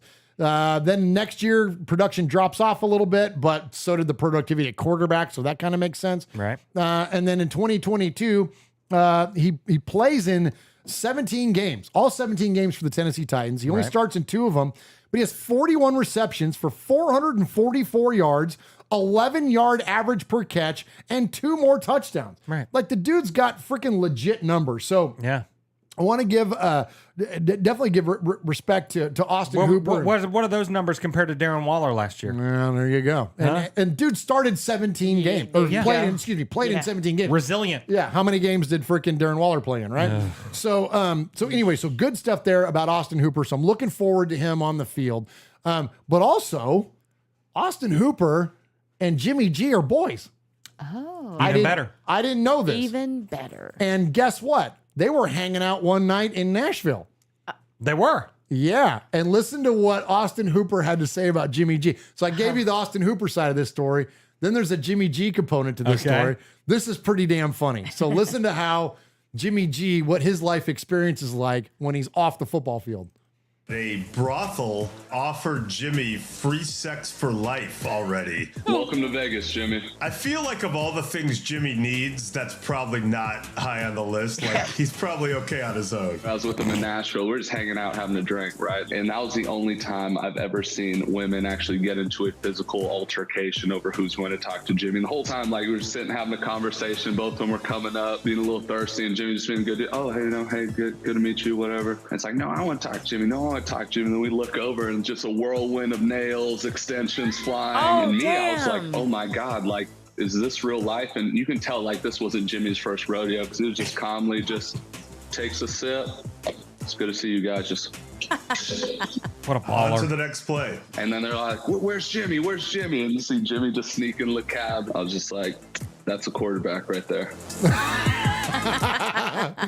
That reminds me of, like, that's some Stabler shit. I want some swag in there like that. You know? Don't you think, Michelle? Yeah, absolutely. Like, yeah, a little of that Raider mystique. Like, I mean, and he can just be like, all right, guys, I'm out. Yeah. Put the cash on the table and head out. Absolutely. I thought that was a cool story. I think that was a really good comparison, what you just said right there, because that gives that, like, snake standing over there talking to the Bronco cheerleaders or whatever. You know what I mean? Like, gives that vibes pretty hardcore. I love it. Yeah, that was fun stuff there. So good stuff there from Austin Hooper. Looking forward to seeing him play in a Raider uniform. Ron says if Phillip Rivers looked like Jimmy Garoppolo, we'd all be half brothers and sisters right now. The absolute disdain that Ron and Paul have for Phillip Rivers is freaking top notch. It's pretty good. It's pretty so good. It is one of my favorite things. I love it. Never stop, guys. Wyo says 22 years from now, there are 67 quarterback prospects coming out of UNLV. Oh my God! I do find it funny that a brothel would think they need to give Jimmy G free sex. That's clearly there are women throwing themselves at him at bars in Nashville. So I think he needs any permission for you. That's so funny. Trying to snag a Jimmy G got them line is what they were trying to do. Jimmy G got them oily hips. Jeez, Jeff. Stacey Ruff said it. Moves like Jagger. Go figure. Yeah, he does. All right, next up. So here's a fun one. So the NFL this year. Yes. This offseason has approved the use of the number 0. Oh, yeah. Okay, not 00, but the number 0. Mm-hmm. Speaking of Christian Gonzalez, who wore that at Oregon. I'm not a huge fan of the number 0. I don't know. I mean, I guess you can use it like, you could have it signify like, no one can cover me, like 0 people can cover me. No one gave me a chance. Like, whatever. Like, you could spin it the 0 a bunch of different ways. But it's normally Jim Otto or mascots. Right, exactly. Well, but here's what's unique, and let me go ahead and play this first, and then I'm going to tag what's interesting about Jim Otto here after we hear from your best friend and ours, Kyle Brandt. Oh, good. So almost exactly 50 years ago, we came out with a numbering system as the one that most of us grew up with. Low numbers to specialists and quarterbacks, linemen in the 60s and 70s, and that stood for years and years and years and years and years and years. But when they came out with this, they said, no more single zero and no more double zero. There's no official explanation why, other than just, we're tightening things up. What's fun now is that guys can be grandfathered in. If you wore double zero at this point, before this, you could rock it out on the field. So then we got legends. Only 2 players wore it in 1974. Jim Otto retired from the NFL. Jim Otto was 00, and his name was Otto, so he became 00 Jim Otto, and it was just perfect. You're seeing a lot of wordplay with the number and the names, and I'm sure this falls somewhere. Odell will wear O, and we'll all lose our minds, but it'll be perfect. So Jim Otto is a legend. He played in the Heidi game, the Holy Roller. There he is snapping the ball. He did it. So who's the last player to ever wear a 0 and catch a touchdown pass to make a big play on offense? Guys, that's Ken Burrow of the Houston Oilers. You're going to see a wide receiver. Get ready, because you're going to see it this year. There's Kenny Stabler. Yes. Throwing left-handed to a wide receiver wearing 00 in an Oilers uniform, and the optics are just insane. Just insane. Pretty cool, right? Getting cooked by 40. That was 1981 was the last player to wear 00 in a game. All right, so that was pretty cool. So Jim Otto was not the last player in the NFL to wear 00. Of course, obviously the last Raider, but he's the second last player. But I did think it was interesting that the last player to wear 00 caught a touchdown pass from Kenny Stabler, although it was in an Oilers uniform. But one of the things, so Kyle's right. It was 00 Jim Otto, and that's why he chose the 00. What he leaves out, though, is that the reason he chose 00 wasn't for the O and the O in his name. It was because another way to say 0 is aught. Like a 30-06, right? Yeah. Like the gun. So it's aught O. So it's literally the guy's name. That's why he wore aught O. So I think it's really cool. I'm really glad they're not bringing back 00. I'm glad it's just a single 0.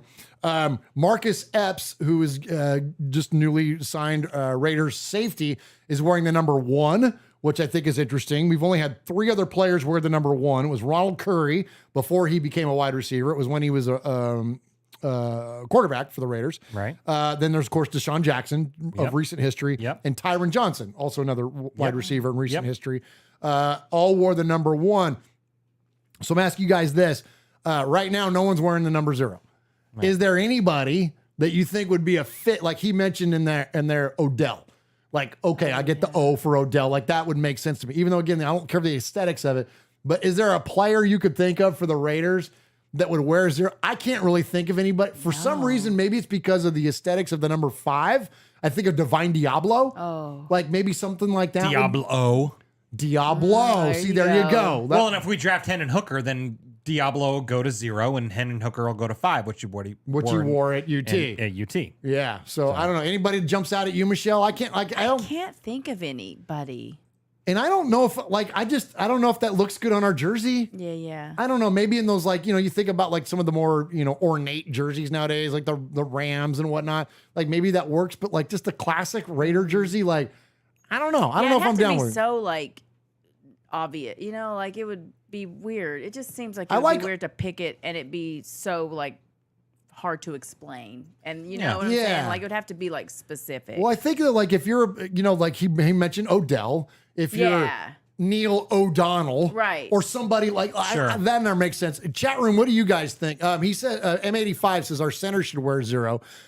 I think that might be a fun little harken back just because that's what Jim Otto was. But Dave Maxfield says Hobbs with the 0 instead of an O right there. Oh, okay. But I like the idea of if we go get a lockdown corner like a Gonzalez or something like that from Oregon to rock that because that's the new Raiders, man. And that's his college number. And it's his college number. That's And cool.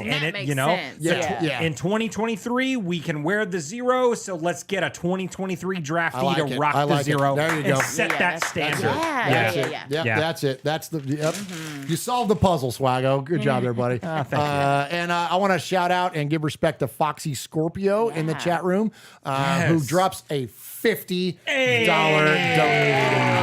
Let's go. Thank you so much, Foxy Scorpio.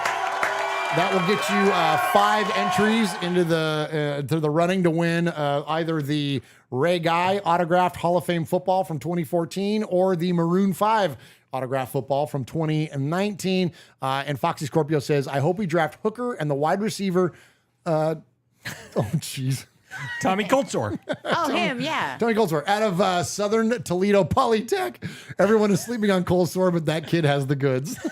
He's got the goods all right. Yeah, he does. He's got the goods all right. Oh my gosh, good one, Foxy Scorpio. Appreciate you. Appreciate that donation very, very much as it goes to the One Nation Foundation. M85 in there. And sweet Allison Chain's avatar, by the way, says also a play on calibrations centered at 0.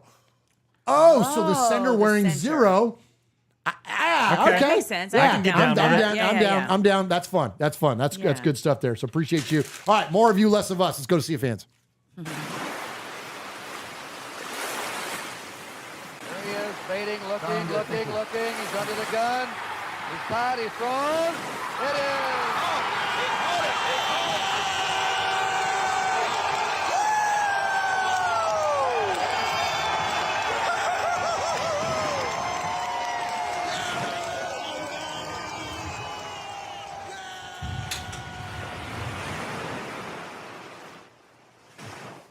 All right, appreciate you, Raider Nation, joining us here for this episode of Raiders Fan Radio. We're going to go for probably another 30 minutes or so, so hang in there as we go through the calls and the emails. We don't have a ton to get to this week because it is kind of an off time of the season, but got a few to get to. And so if you want to join us at any time, you can call the show at 909-345-3346. That's 909-345-3346. And you can leave a message, and if you leave a message 3 times, we will refer to you as a new made man or made woman. Or you can email the show an indefinite amount of times, and our email is, get your pen. Okay. All right, it's show. Uh-huh. This is an incredibly inventive email address. Sure is. Okay, show. Yes. That is S. Uh-huh. H. Uh-huh. O. Uh-huh. W. Okay. Not W. Right. Not Like shoe. ow. The letter after V, not to you, not Thank you. previous. Oh, the yeah, letter yeah. that comes after V. Yep. W. Michelle, do you think that because the W looks like 2 W's next to each other, that's where it got its name? I'm telling myself that, yes. Okay, Yeah, all right, yeah. let's go with I it. believe that's what that means. Okay, let's go with it. All right, so S. Yeah. H. Mm-hmm. This is the Andy Kaufman section of the. Hey. We go a long way for a the joke. longest segment on our We do show. what we want here. All right, Yeah. show. That's SHOW at And Raiders the chat's helping us out too. They're Oh, all they're over all it. over the So place. if people don't hear it, they're gonna see it. They're going to So see it. That's right. They got us covered. Absolutely. Yeah, Grumpy Raider fans got us in there with the W. Yeah. But you appreciate got you. it. So, Jeff and I. Hey, so before we move on, so show Raiders fan, all that shit, right? So T-Hum, it says O.J. Howard should have worn 0. Oh, okay. That works. That works. I like it. That's fun. Yeah. That's I fun. like that. All right, so Jeff and I can't read emails because we will butcher them, or I will talk over them, and it will be a 19-minute segment. Right. So And I just can't read shit. And no, you can't because you get stung in the tongue by beams. Yeah. But so we had turned over the responsibility, of course, to the lovely Michelle. We appreciate you, Michelle, for handling the emails. And who do we have tonight? Okay, well, after that, now I think I'm probably going to really rip these terrible. Yeah. So, okay, first we have Hooligan Nation. Okay. What's up, Raiders Fan Radio, made men and women, Murf, Swag Jeff, and the living F-bomb, Michelle. Hooligan Nation again from the 515, and I don't have much to say tonight, but wanted your take on 2 things. 1, Mark Davis says he didn't kick anyone out of the stadium or have anyone kicked out of the stadium for a negative sign, and that it pissed him off. Yet it took him months to say anything about it publicly and didn't seem to offer anything to the fan that was kicked out. So are you buying this shit? Also, this push to be able to flex to a Thursday night game. Am I the only one that thinks this is just more ways for the NFL to price out the diehard working class fan? So we're just supposed to book hotels from Thursday through Monday anytime we want to go to a game. How the hell is this supposed to work? Maybe I'm just venting, and at the end of the day, I'm going to the damn game anyway because bleep the NFL, Right. bleep Goodell, and bleep Thursday night football. Nice. Just win, baby. Raiders. What do you think about that, Jeff? What do you think about the? Yeah, well, and first off, much respect to Hooligan Nation. Yeah, thank you for the email. Yeah,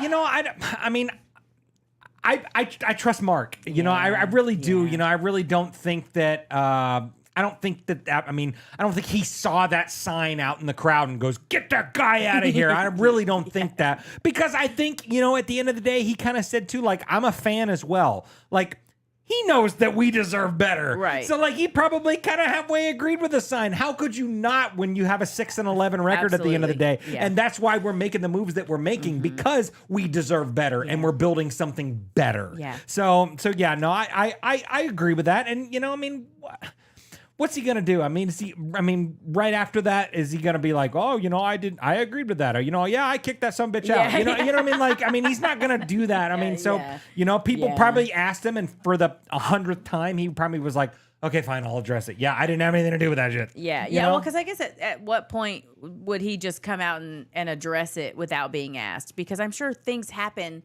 So many things happen that we don't even know about, that he's getting inundated with questions. So maybe he didn't eventually answer until it was a point blank, like 100%. What the F, and he was like, hey, I'm a fan. I would never have done that. And if I'm not mistaken, and I know the chat will correct you if I'm wrong, but I think that fan got let back in without the sign. Like, he wasn't kicked out and banned. And that's the narrative that I think some people will say is, oh, well, they kicked him out. No, they probably just told him, hey, man, the sign, will you toss that thing away? Whatever. I feel like that would be for any stadium in anything. Like, unfortunately, that sign was at Allegiant Stadium for the Raiders, but like, we had a shitty season and it was bad, and so people were upset and all that kind of stuff. But I think, like, any other stadium would have probably also been like, hey man, like, if you're slandering the team, like, we probably don't need to see that shit inside here. Like, go toss it away and then go back and do your thing, you know? But it's all about that narrative, right? Sure. Yeah. Absolutely. Yeah. Okay. What about the Thursday? I don't know. I hadn't really paid attention to the flexing to a Thursday night thing.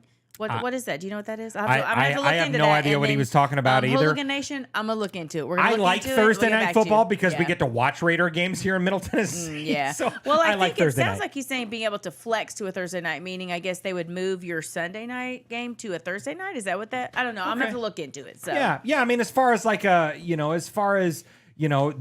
preparation time and stuff like that, if we had a Thursday night and we ended up going to a Sunday night, flex to a Thursday, like, that would kind of be a freaking bummer. Right. But, whatever. These guys are professional athletes. They don't care. And sorry, I just realized you guys are having to look at me the whole time that Jeff was talking. No, You it's didn't all get to good. see his beautiful face It's all- while he was answering those questions. Bling! Anyway, sorry. Oh, yes. Okay, everybody lean in close because this is a long one. Okay. Lean in. Just everybody, Okay, got chat. all right. Lean in. Oh, okay. All This right. is from Susan Lindley, Hey, Susan. my new favorite Sea of Fans person. Okay. Wow, okay. Can't wait for the draft. That's it. Let's go. Hey! That was Holy cow, Because Susan is saying what we're all saying. Susan, two more emails. Susunctly, Susan. Thank you, Susan, Susan. 2 more emails and you will become a made woman Yeah. on Raiders Fan Radio. Just keep bringing the fire. Bringing the fire. Bring that fire. Listen, talk I that, am a talk that talk shit, that Susan. Yes. Being a person that loves a good bullet point, that's my kind of email Amen. right there. Get to the point. Amen. It's like Jim Rome shows. They used to always say, get in, get out, and Yeah. don't suck. It's like villains. That's They it. say too much. Just do it. Just there we go. Go for it. That's, Yep. okay. Good Yeah. stuff, So, Susan. Appreciate you, 2 Susan. more times, I Susan. love it. Get I it love in. it. Get it. I loved it. That was Wyo that's says weird. Sizzler. Thank you. Why? Listen. Spoiler alert. Okay. Here we go. T-Hom next on board. Greetings, Murf, Swag Jeff, Michelle, and any other guests that might happen to show up. Raider Nation has become quite the toxic cesspool. This is what happens when you have years and years of frustration and coach after coach and regime after regime. But take hearts, my friends. When Big Reggie took the reins in 2012, the Carson Palmer damage had already been done, and that set to the organization, it set us back at least 3 years. But then, after the fantastic draft of 2014, it only took 2 more years for the Raiders to make it to the playoffs. Reggie was trying to remodel a house with limited resources and a limited budget, and he was trying to flip the house in a neighborhood that was greatly devalued. He did what he could, but he was not Mark Davis's long-term solution. Mark honestly and truly believed that Gruden was the solution, and despite the fact that Chucky had a losing record during his time in Tampa and had been away from the sidelines for quite a while, Mark gave him 10 years of leeway to rebuild the team in his image. And Gruden actually had the Raiders on the cusp of the playoffs in 2019, if not for the absolute referee thievery against the Jaguars and a horrible 2-point conversion play called against the Broncos, leaving the Raiders at 7-9 instead of 9-7. Over the past 4 seasons, the Raiders have had more failures than an Andy Reid Weight Watchers convention. But there's always hope. Dave Ziegler and the coach, who I'm just going to refer to as that guy, have a plan. Fat. That's not true. That ain't true. That ain't true. That's not true. It's not. Okay. Oh, no. Okay, let me find my place. All right. Start at the Andy Reid line. Okay, there we again. go. Over the past 4 seasons, the Raiders, that's where the wheels fell off. So That's that's all. what Yeah, we'll put them back on right There there. you go. Yeah.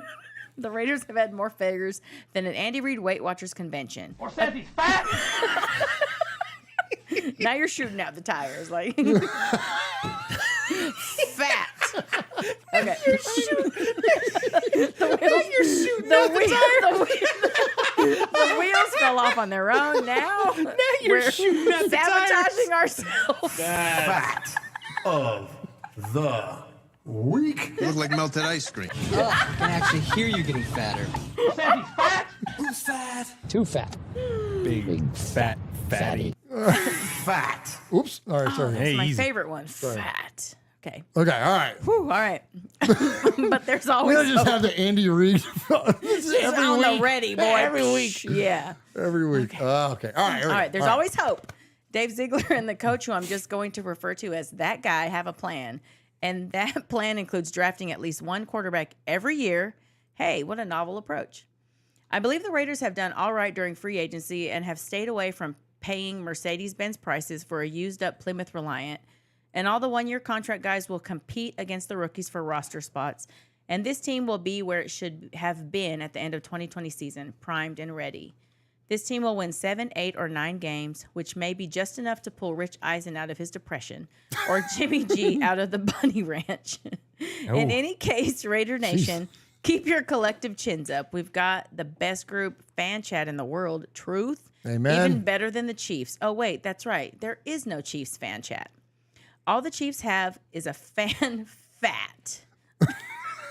Oh, man. I lost it. I'll just do this one. There we go. He's fat.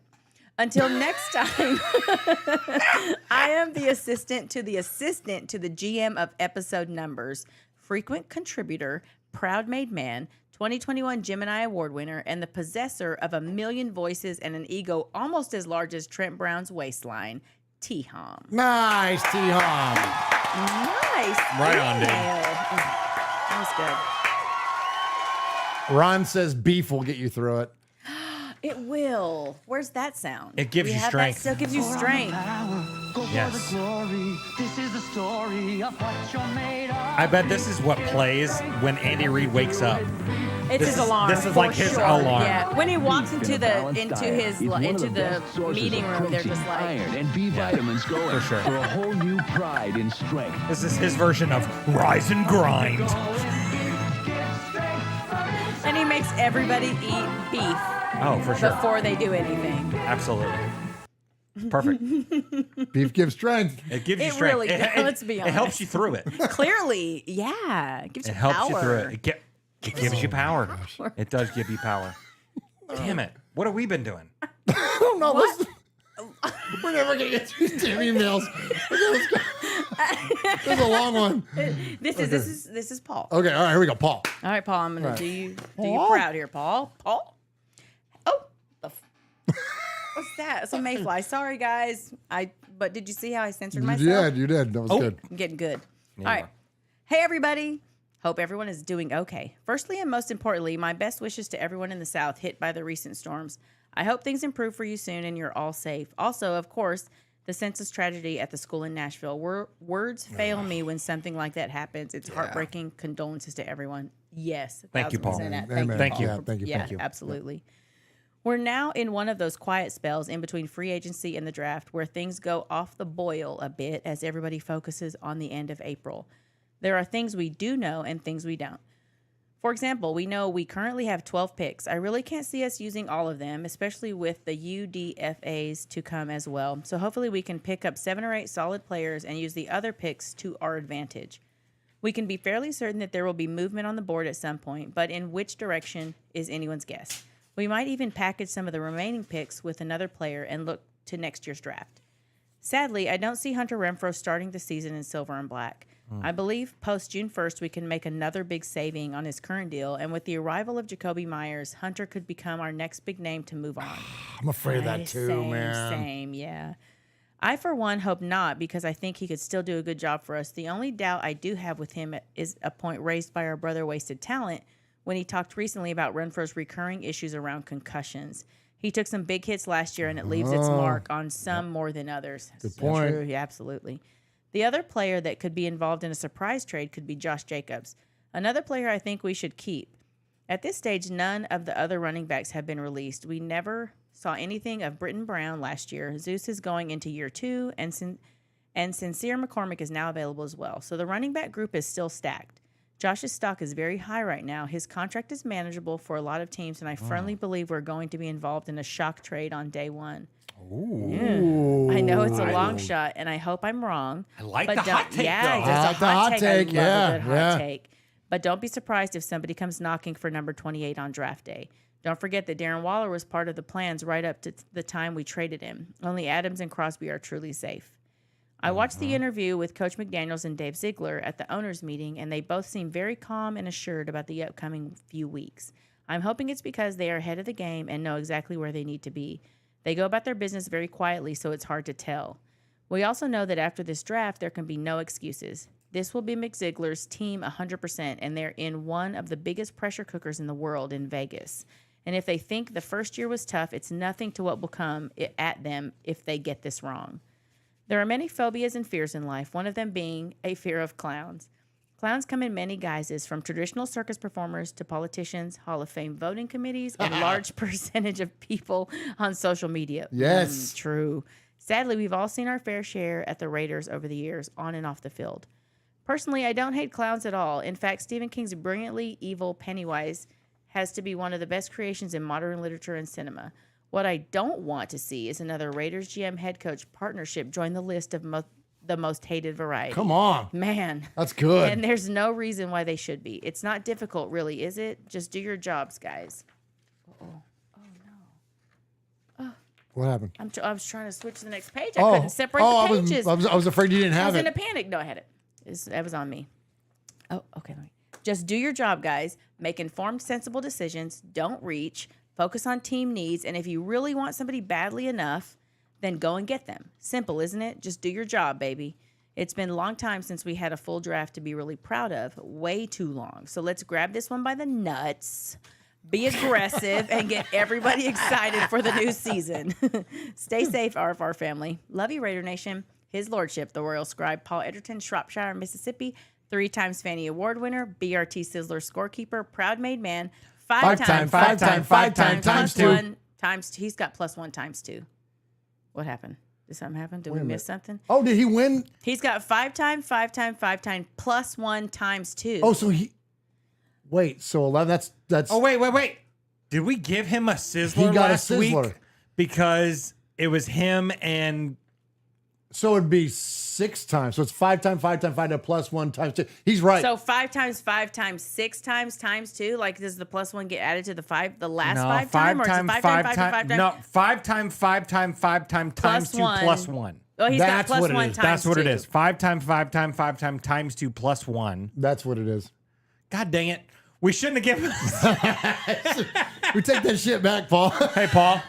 Delete 1. No. Yeah. So wait. It says he's got written out 5 time +1. Okay. times 2. But he also put Fanny Award 3-time Fanny Award winner. No. It's 5 time. No, read it again. Oh yeah. Okay. His Lordship, the Royal Scribe, Paul Edgerton, Shropshire, Mississippi. Fanny Award winner. What the Paul?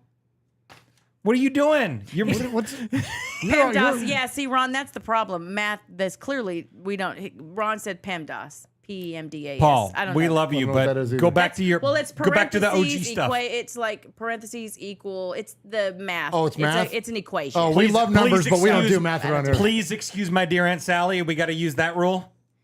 That's it. That's the That's the equals, parentheses. Yeah. Multiplication, division. Paul says I subtraction. changed it. That's what it is. Okay. Well, appreciate that. Five time times 2 plus 1. Winner of the Raiders Fan Raider BRT Sizzler Award.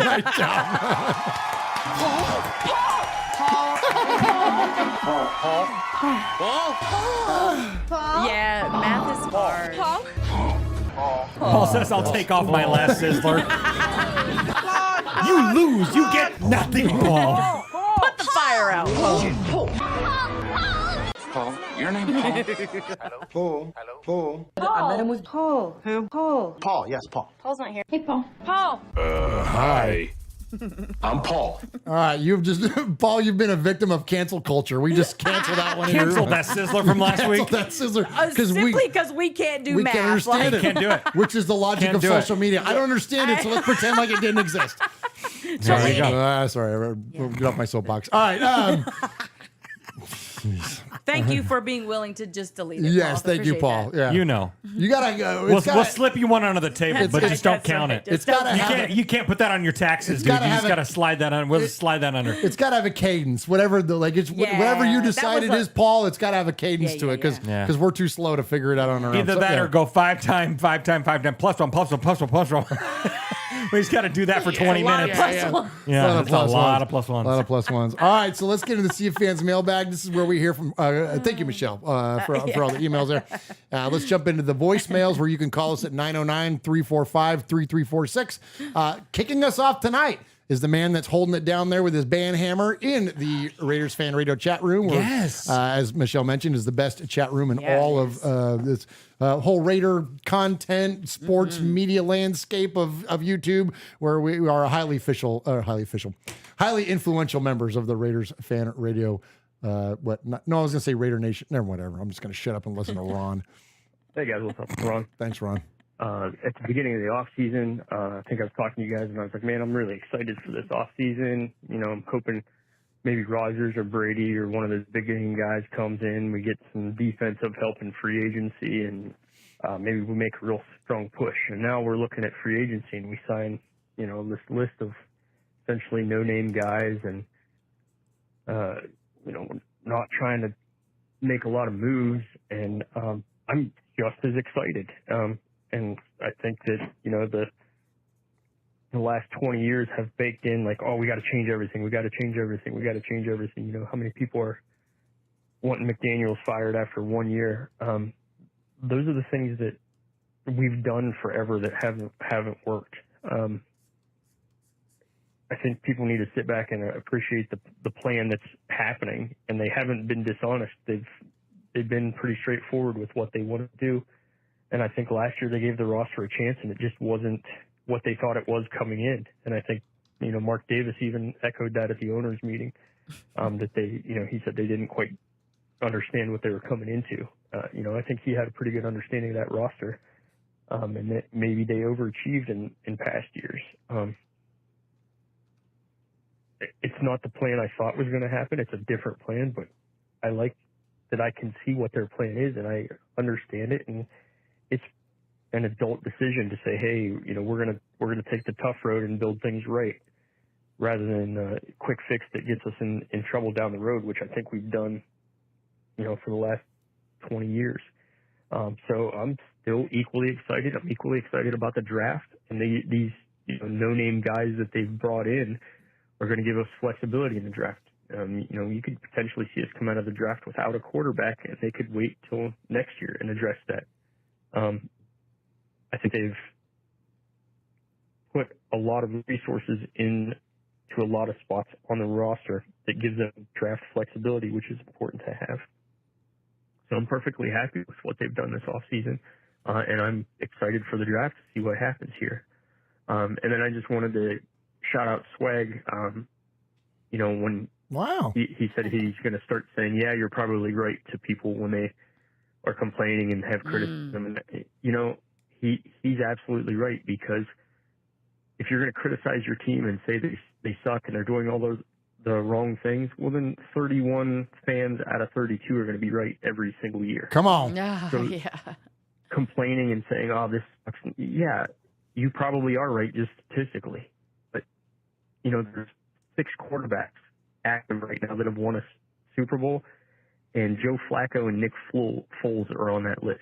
You probably are right. It's probably not going to be our year for a Super Bowl victory, but I don't see any point in complaining about anything, at least to the level of some people are weeping and gnashing their teeth over things.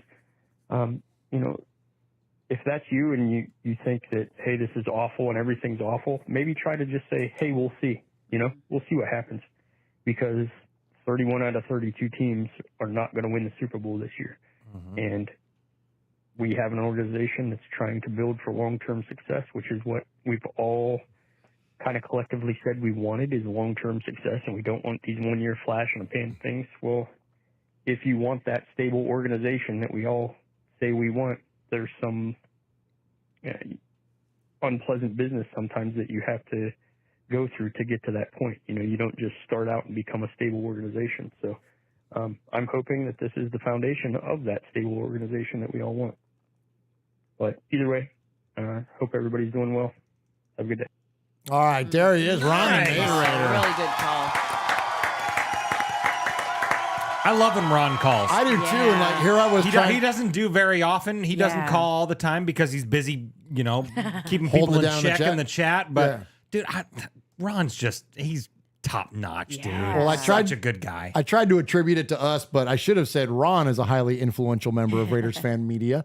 That's what I was trying to say earlier, and that is Ron. And I will say this, that I loved something that he said there that has resonated with me for a long time. That in sports, as fans, negativity is easy because 31 teams lose. Only one team wins the Super Bowl. Same thing whether you're an NBA fan or you're you ain't first, you're last. Right? Like, I mean, a lot of losing is, I used to talk to my kids about this when I would coach and whatnot. Like, if you gotta not like losing, but you have to understand the value of it because you gotta not like where you're at in order to be able to get better, in order to become a winner. But anyways, in terms of a fanscape, like, you can sit here and shit on the Raiders day in, day out, year in, year out, season in, season out, and be right. There's no evidence to prove otherwise because the team hasn't won.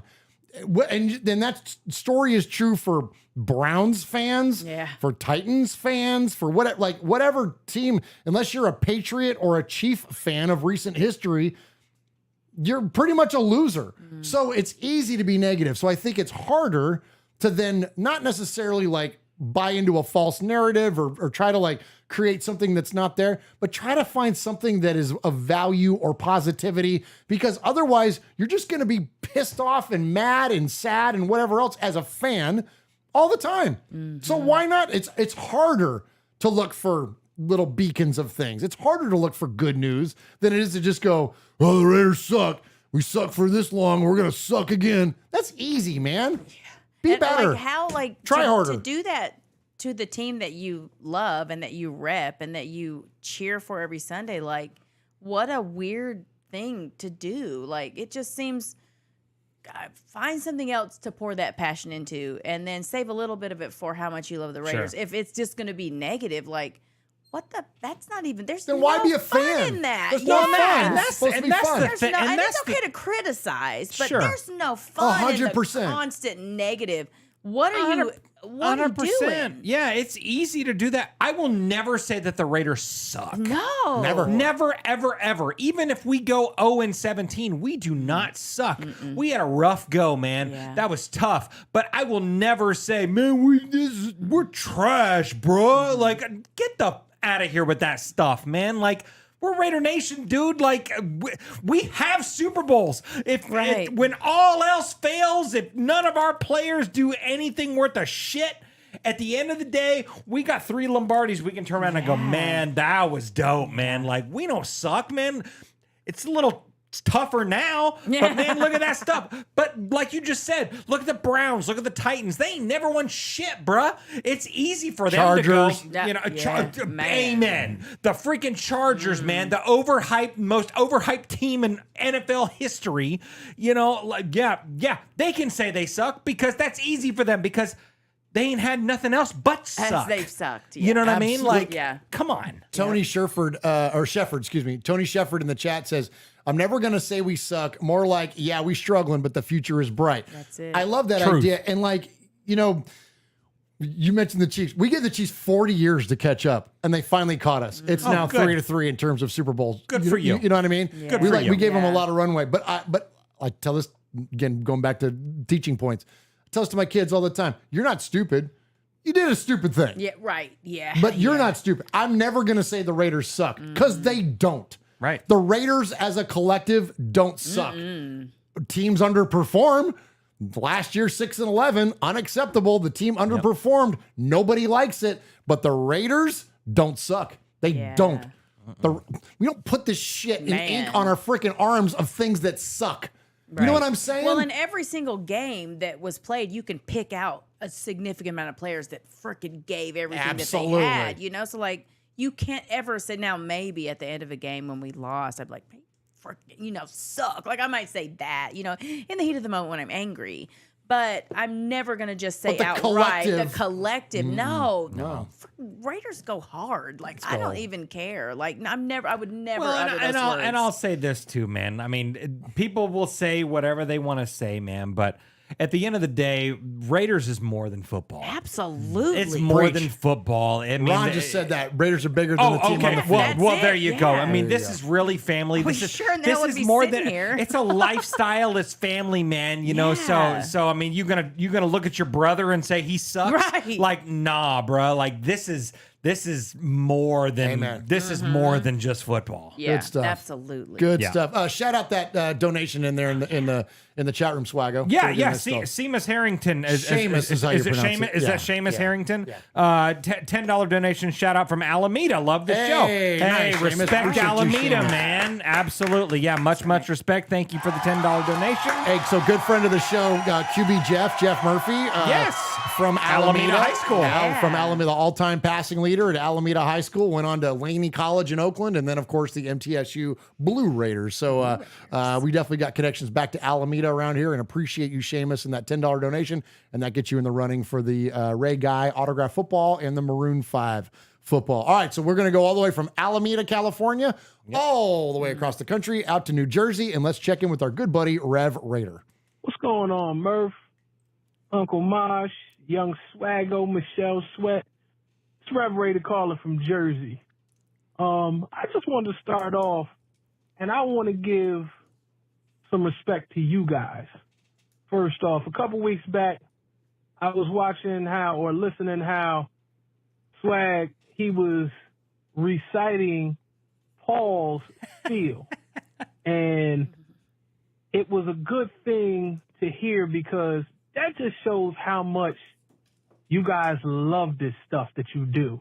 Thank you, you're Rev. ingrained in your fandom, and I appreciate that passion and stuff, and that's what always makes for a great show with you guys, and that's why I always enjoy you guys. So I just wanted to give respect there.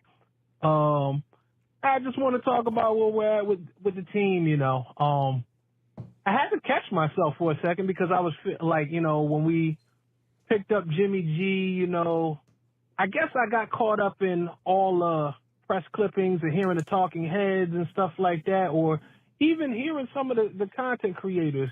I kind of had it set in my mind that I didn't want him either. But at the end of the day, I had to catch myself and realize sometimes when it comes to growth, you're going to be uncomfortable. There's going to be some things that happen that you don't like, so we need to get comfortable in our uncomfortability, because it seems like they're doing things that we're not used to seeing. Could be good, could be bad, but we just got to ride it out. At the end of the day, do we have a choice? And then I also thought from another spectrum, sometimes when you're ingrained in trying to make moves to grow or move to success, the people on the outside looking in, they're not going to see your vision. So we can be those people on the outside looking in, hating on their vision of what they have to make the team grow. So we just got to just sit back and stay the course. Like I said, do we have a choice? You know, we got to root for this team regardless. There's some moves that, you know, it seems like it could make sense, and they're being fiscally responsible with the money, it seems like, and they're making smart moves. So I could appreciate that, you know. So we just got to be patient. Let's even see what the draft brings, you know. And then once the season starts, we'll figure out, and we can hate then if it comes to that. Amen. But that's all I got. Just wanted to speak a couple of thoughts on that. Always love the show. Peace, guys.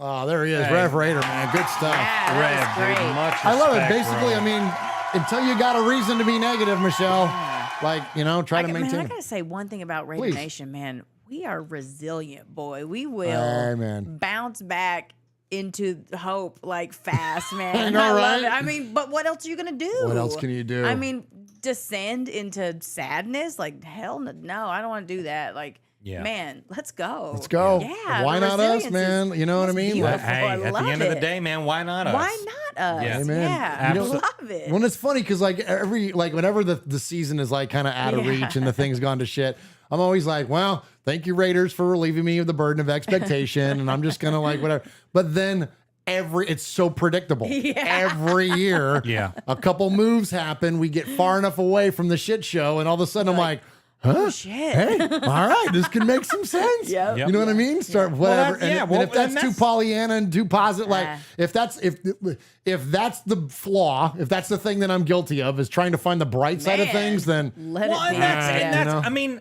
as a fan of any team in any sport, whatever, especially our Raiders, man, like, why be a fan of anything? Just go stare at a wall somewhere or go do something. Go be a sad sack somewhere else. If you can't find positivity in the things that you enjoy to do and what you're passionate about, then what the F are you doing, man? Then find something else. If you're going to go be sad about something else. Go watch the news. Go do something different, man. Like, if you're a passionate Raider fan, find the positive somewhere, man. And also like, just save love it. Save that for the season when Yes. maybe we do lose, and then you've been sad. Right. I mean, save it. Like, save it for the Rams and game. we're not trying to tell you how to fan. Like, I know everybody's like, "Don't tell me how to fan." Like, no, we're like trying to help you figure out. Your mental health is important. Yeah. You know, like, and if you just are sad and constantly just negative all the time, man, that shit'll eat you alive. Yeah. Like, just Absolutely. And if you're gonna be happy negative and you until call the yourself season, then you can be mad. if you call yourself a fan, but all you're doing is being negative, are you a fan? Find something like, else, come on, man. Yeah. And that's it. And I think Murf said that a couple For your shows ago. mental. Like, if something is like affecting you that seriously, then like you have to make that choice to be like, I'm gonna do something way different than this because this shit just ain't gonna work, man. Yeah, and exactly that's what my point was. I'm like, if it's a constant source of negativity in your life, then why would you do it? Then just quit like, doing then it. I'm not going to do it anymore. It you know? really will Quit doing seep into all of the aspects of your 100%. life. You know, like, you may not think your like negativity is, but man, that's seeping in places you don't even realize it. 100%. Absolutely. And you know, 100%. being that, like, and we talk about all the time, like being part of Raider Nation and being part of this fan base, it's a lifestyle. And so if that lifestyle is a constant overriding negative experience for you, then I would encourage, like, seriously, like, take a step back, because mental health is important. It's sports. It ain't real life. Right. Like, we can sit here and be negative Nancy's or whatever. We can lament for what the Raiders aren't. But all three of us in this room, and I suspect a lot of people in our chat room, your lives are pretty darn good. Yeah. My life today has never been better. Yeah. My team sucks ass. Right. But my life outside of the Raiders, like, you know what I'm saying? Like, it's all good. Like, it's all good. So I'm not gonna let this thing bleed into the wonderful things that are going on in my life with my children and my significant other. Go be a fan and of pro wrestling. Yeah. Right, exactly. Like, You know what I mean? Come on, man. Find something different. But hey, I want to give much respect before we move on. Yeah. I want to give respect to Pineapple. So Hey, Pineapple Yeah. in there says sending all of our love and respect to Nashville. Thank you so much, Pineapple. So cool. That we didn't touch on that, and we probably won't. But Thank you, Pineapple. but yeah, thank you, Pineapple. $50 donation to the One Thank Nation you, brother. Foundation. Thank you. Yeah. So if you're unaware, Nashville, we went through a pretty severe tragedy and stuff like that, a school shooting and stuff like that. Terrible situation, but thank you, Pineapple, for bringing that up. Thank you, Pineapple. We appreciate that. And also, our hearts go out to the family of Twyla Weems, Yes. who is Miss Ebony's friend, who was taken, sadly, at the hands of domestic violence. And I will say this to you, Raider Nation. We do a lot of fundraising around here, and the fundraising that we do, most of the money that we give goes to the Bolitnikoff Foundation, which fosters a place called Tracy's Place of Hope, which was in memoriam of Fred Bolitnikoff's daughter, who is also passed way too soon at the hands of domestic violence, and that is a very heartfelt, near and dear, near and dear topic for us. And so we want you to know, and Miss Ebony, of course, knows this, but that's where a lot of your money goes to. It goes to those places that provide safe spaces and rehabilitative services for young women that are at risk of domestic violence and substance abuse. So thank you for all your donations. That's by far the most important thing about the fundraising, and know that your money is going to an absolutely great cause, and what the Bolitnikoffs and many others are doing out there. And so sorry to hear of that sad news. All right, so let's go. Here we go. So talk about shifting gears. We're going to go to Kill Jadis. Oh no. Is that a sad sack call? No, it's not a sad sack call, call, but it's good. the silliness of a Kill Jadis call. Nice. Why don't we need that. Well, let's go ahead and hit a break, and then we're going to come out of this and listen to Kill Jadis. Hey everybody, this is Johnny Spencer from the punk rock band Stringer, and you're listening to Raiders Fan Radio with Murf and Uncle Mosh. Go Raiders, baby. All right, much respect. Speaking of significant others, hey, vibrator in the chat room. That's my girl Valerie. Drops a $20 donation in there. Says, I need to add to my Maroon 5 Super Fan Club memorabilia. You guys think my fan cave is something? You should see all the Adam Levine art that's on the Adam Levine. It's like a day tour. It's not even like something that's going to happen. You got to take some time. It's like a fan studio over there at her house. It's crazy. All right, so next. All right, wax museum. It's just like animals. Have you been there? It's life size. Is it? Yeah. A life-size Adam Levine? Yeah, it's like a wax museum. It's like Wow. it's like Gatlinburg. Like but nothing but Adam Levine. But nothing but Adam Levine. It's perfect. Incredible. I've never seen anything like it in my life. Never in my life seen anything like it. What is that, Madame Tussauds or whatever? Exactly. Whatever. But it's not. It's Adam Levine. And here, keep walking down, and it's more Adam Levine. And he just has more and more tattoos as you're going down the line. Oh, that's right. That's right. That's right. Oh. This is a blow-up doll, Adam. Perfect. Hey, that's for you got to save that for the paying customers. You know, you kind of look like Adam Levine there, Murph. Well, that's what I mean. He stands in for the wax figures. Like, yeah. Do you wear an Adam Levine mask? He has a shirt that's just tattoos, but it looks like it's his body. What is it? Oh wait, what is it? One of those morph suits or whatever, where it's nothing but like a color. Yours is just Adam Levine. That's it. Yeah. It's unreal. Don't judge my life. Hey, you got to do what you got to do, son. son. Anything for our significant That's others. right. Like, I mean, oh my God. It says Murph likes Adam threesome nights. The blow-up dolls for you or for Vibe? Gosh. Oh my gosh. All right. So sorry. All right. We Here we go. All right, right turn again. All right, we got 2 calls to get to. We're going to go post 3 hours on tonight's show. That's fine. Jeez. All right, so next up, it's good that we all had coffee and booze. Perfect combo. Yeah, next up, let's go to our buddy Kill Jadis. He calls himself the northernmost Raider fan as he's up there in not only Alaska, but northern Alaska. And he is also refers to himself as the Raiders Fan Radio heavyweight champion. Him and his good friend, Raider Macho Man Savage. And so they sent in their call this week. Hey, what's up, everybody? It's Kill Jadis, and I'm here at WrestleMania, where the Charger dealer is taking on Macho Man Raider Savage. It's been an uphill battle for the champ right from the get-go, as Dr. Patrick's little brother, Jason, suddenly came out of the crowd and started beating Raider Savage. I think bribery was involved, that little slime bag, but just as Jason was about to record a TikTok of him beating up the champ, Swaggy Jeff came out of nowhere and landed a few good ones on Jason and chased him out of the arena.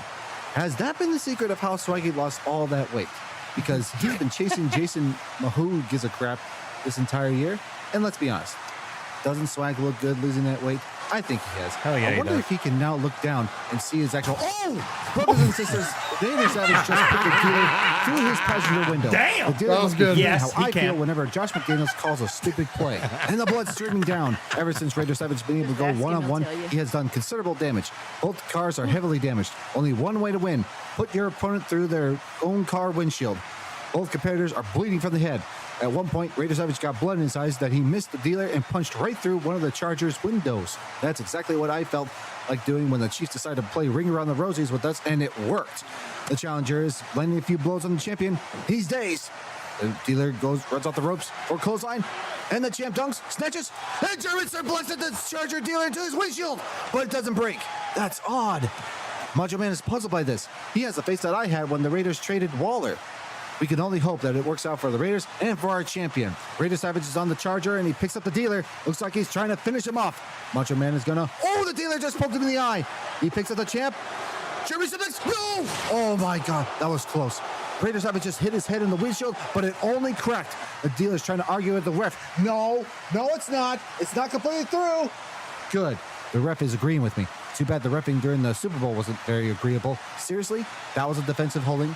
The dealer's now on the Dodge Raider. Both cars have to be totaled. If not, they seriously need some work done. Looks like the dealer's gonna go finish him off with a vertical suplex. He lifts up the champ, but his back ends out. You getting all this, Macho Man Michelle? now lifts him off the air. Taking The it delayed in. vertical suplex. The champ backs up a little bit to the edge of the car and brings him down. Are you kidding me? The windshield still isn't broken? He must have had his windshield reinforced or something. Too bad our defense isn't that reinforced, because they're nothing but Swiss cheese out there. I swear, we don't focus on the defense during draft. And Macho Man Raider Savage is furious. He's going to the top rope. The Charger dealer is trying to move, but he can't. Is he trying to call timeout? There are no timeouts and ties in a championship match. Macho Man Raider Savage is up to drop the elbow. It hits. The windshield caved in. Macho Man Raider Savage is still your Raiders Fan Radio World Heavyweight Champion. Next up on the Raiders Fan Radio is the main event match between Raider Zeke versus the viewers in a no-blink staring contest. Why is that the main event? Back to you, Murf. All right, thank you, Kill Jadis. There he goes, Kill Jadis, and there it is. It's WrestleMania weekend or post WrestleMania weekend. Absolutely, man. That makes sense. We appreciate you very, very much, Kill Jadis, and retaining your championship there. All right, we got one more to get to. Chevy Silver Raider says, I need to eat an edible before the next live. Absolutely. Absolutely. So next up, let's go down to Houston and check in with our good, but Raider Zeke with the shout out in there. Houston Raider Steve down there in Tech. Here we go, 3-hour show. Houston Raiders There Steve. he We is. call him the Houstorian, and he always brings the great historical takes. God dang, I'm gonna spit all this out. Let's get out of here. Play that shit. Like Jeff, nation, big men, big women. Adam Levine. Just Raider Steve, just want to say Adam it's sad Levine's we got me lost shook. Got you shook. Press the damn button, nerd. Team loses a couple of players to free agency. He was one of the linchpins of the defense. So I would say go after the Kentucky quarterback, because Stroud's going to be gone from Ohio State with the first pick to Carolina, and then the Texans will probably get quarterback Young from Alabama. And I think we need a quarterback. And I know we went out and got Hoyer, who was from Ohio State, that played, I believe, for Philadelphia and some other teams. I don't know about him. It seems like we're basically New England West with the receiver that we got. And also, of course, Jimmy G.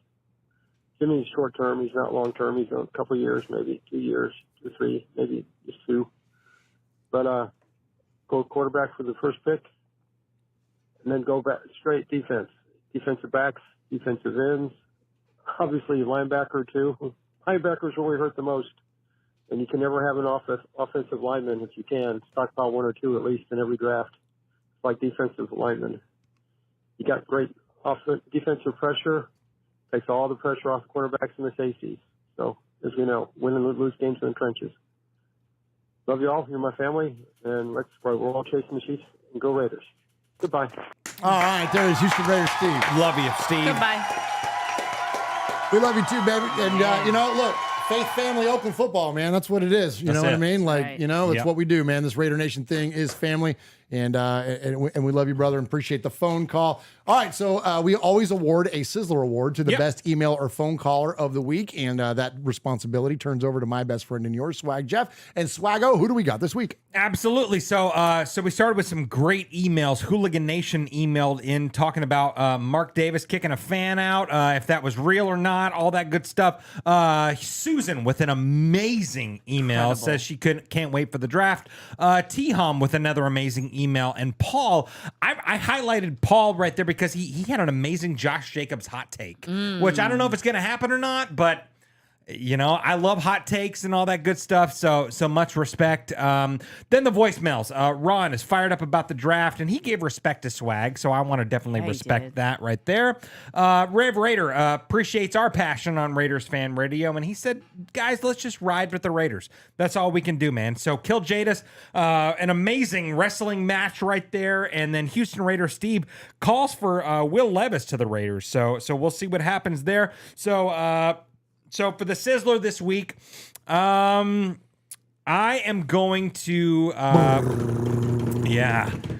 So I am going to give the Sizzler to someone that can't wait for the draft. It is Susan.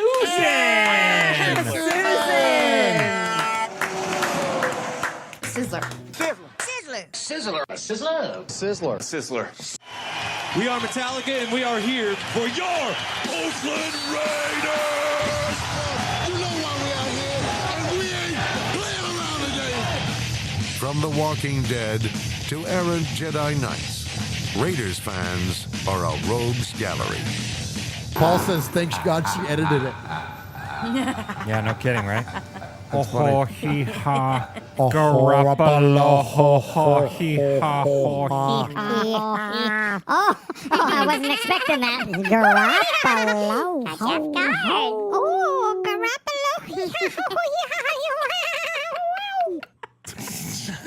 Hell's going on around here. Stupid shit. Appreciate everybody that has hit the like button on tonight's show. I think we got like 73 in there, and we got over 100 folks watching. So much respect to everybody, man. And James Moore says, "Hey, hey Swag, love the hat. Got mine last week. So so if you want one of these right now, check out the Nation, man. So follow them on Twitter, at the Nation with the I as the one. So nice. One Nation right there. So check them out, man. If you want one of these hats, I think the black ones are all sold out, but they got some whites left. So get in the mix, man. You want to get some of that. So speaking of getting the mix, let's go.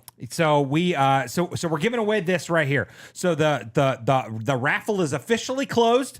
So we've got this signed Ray Guy Football Hall of Fame inscribed 2014. Get JSA you some of that. certified. JSA certified, absolutely. So we've got this right here. So before we just start, I'm just gonna. Well, you know what? No, we're gonna name off all the people. So starting in no particular order. Well, it is particular order. We're gonna go 1 to 16. 16 people donated tonight. Nice, thank you, 16 people. Absolutely. Awesome. So Jason Hunter, $20 donation. Roan says they got indica incense tonight. And we got something. So Hooligan Nation, $40 donation. Kill Jadis, One Chip Gang, $10 donation. Tyrone Graves, $10 donation. Ron, a $20 donation.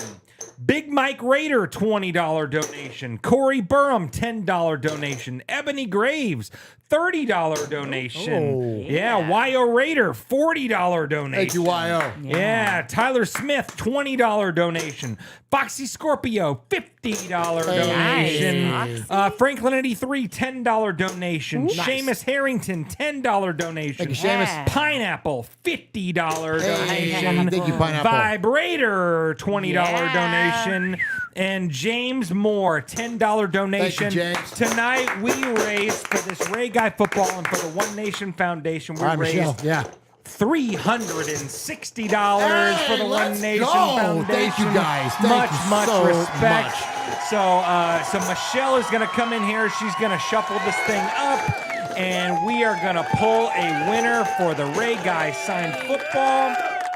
All right, you got one? I got one. Oh, you got one now. Yeah. Okay. All right. Keep your fist in the camera there. Yeah, there we go. Yeah. Keep it right there. Okay. Okay, and you look at it. Oh, there you go. Yeah. There you go. Yeah. Yeah, you look at it. Okay. Now you say what it is. All right. You do the Yeah, there we go. It is number 9. Number 9. Wyoming Raider. Wyo Raider. Hold on, Michelle. We got one more. Yeah, we got one more. Absolutely.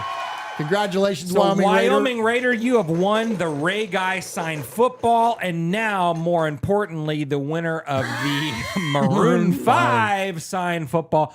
God, I hope it's Vibrator. I really hope it's Vibrator. Let's see. All right, here we go. What we got, Michelle? What number? Number 8. Number 8. Number 8. It is Ebony Graves. Ebony. If it couldn't go to Vibrator, even better it goes to Ebony Graves. Oh, we're gonna do a shirt. Let's do a shirt. Yeah, let's do a shirt. Okay. All right, so Wyoming Raiders, send me your address at show@raidersfanradio.com. Miss Ebony, I've got your address already, so I will get that in the mail or in the FedEx or whatever on the way to you soon. Yep, absolutely. All right, Michelle. So now the winner of a Raiders Fan Radio t-shirt of your choice Lucky goes number. to... Well, it's 13. Lucky number 13. It is Seamus Harrington. Hey, Seamus. Seamus Harrington with a $10 donation tonight. I think it was Seamus's first time in the chat.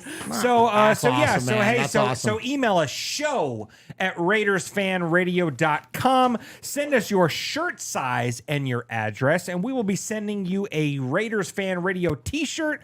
Thank you so much, everyone, for donating. Yeah, $360 tonight. That's awesome, freaking man. legit, man. So much respect to each and every one of you. Murph, what you got tonight, buddy? Man, all I got to say is Raider Nation, we love you so very, very much. Thank you for everything that you do to support the One Nation Foundation, where we take all of your money and we give it strictly to Raiders-related charities. We're looking forward to presenting a big check to the Bolitnikoffs this October. Our goal this year is $15,000, and everything that you did tonight helps us achieve that goal and allows us to present that check on your behalf, the listening audience of Raiders Fan Radio. We love you guys. We thank you so very, very much.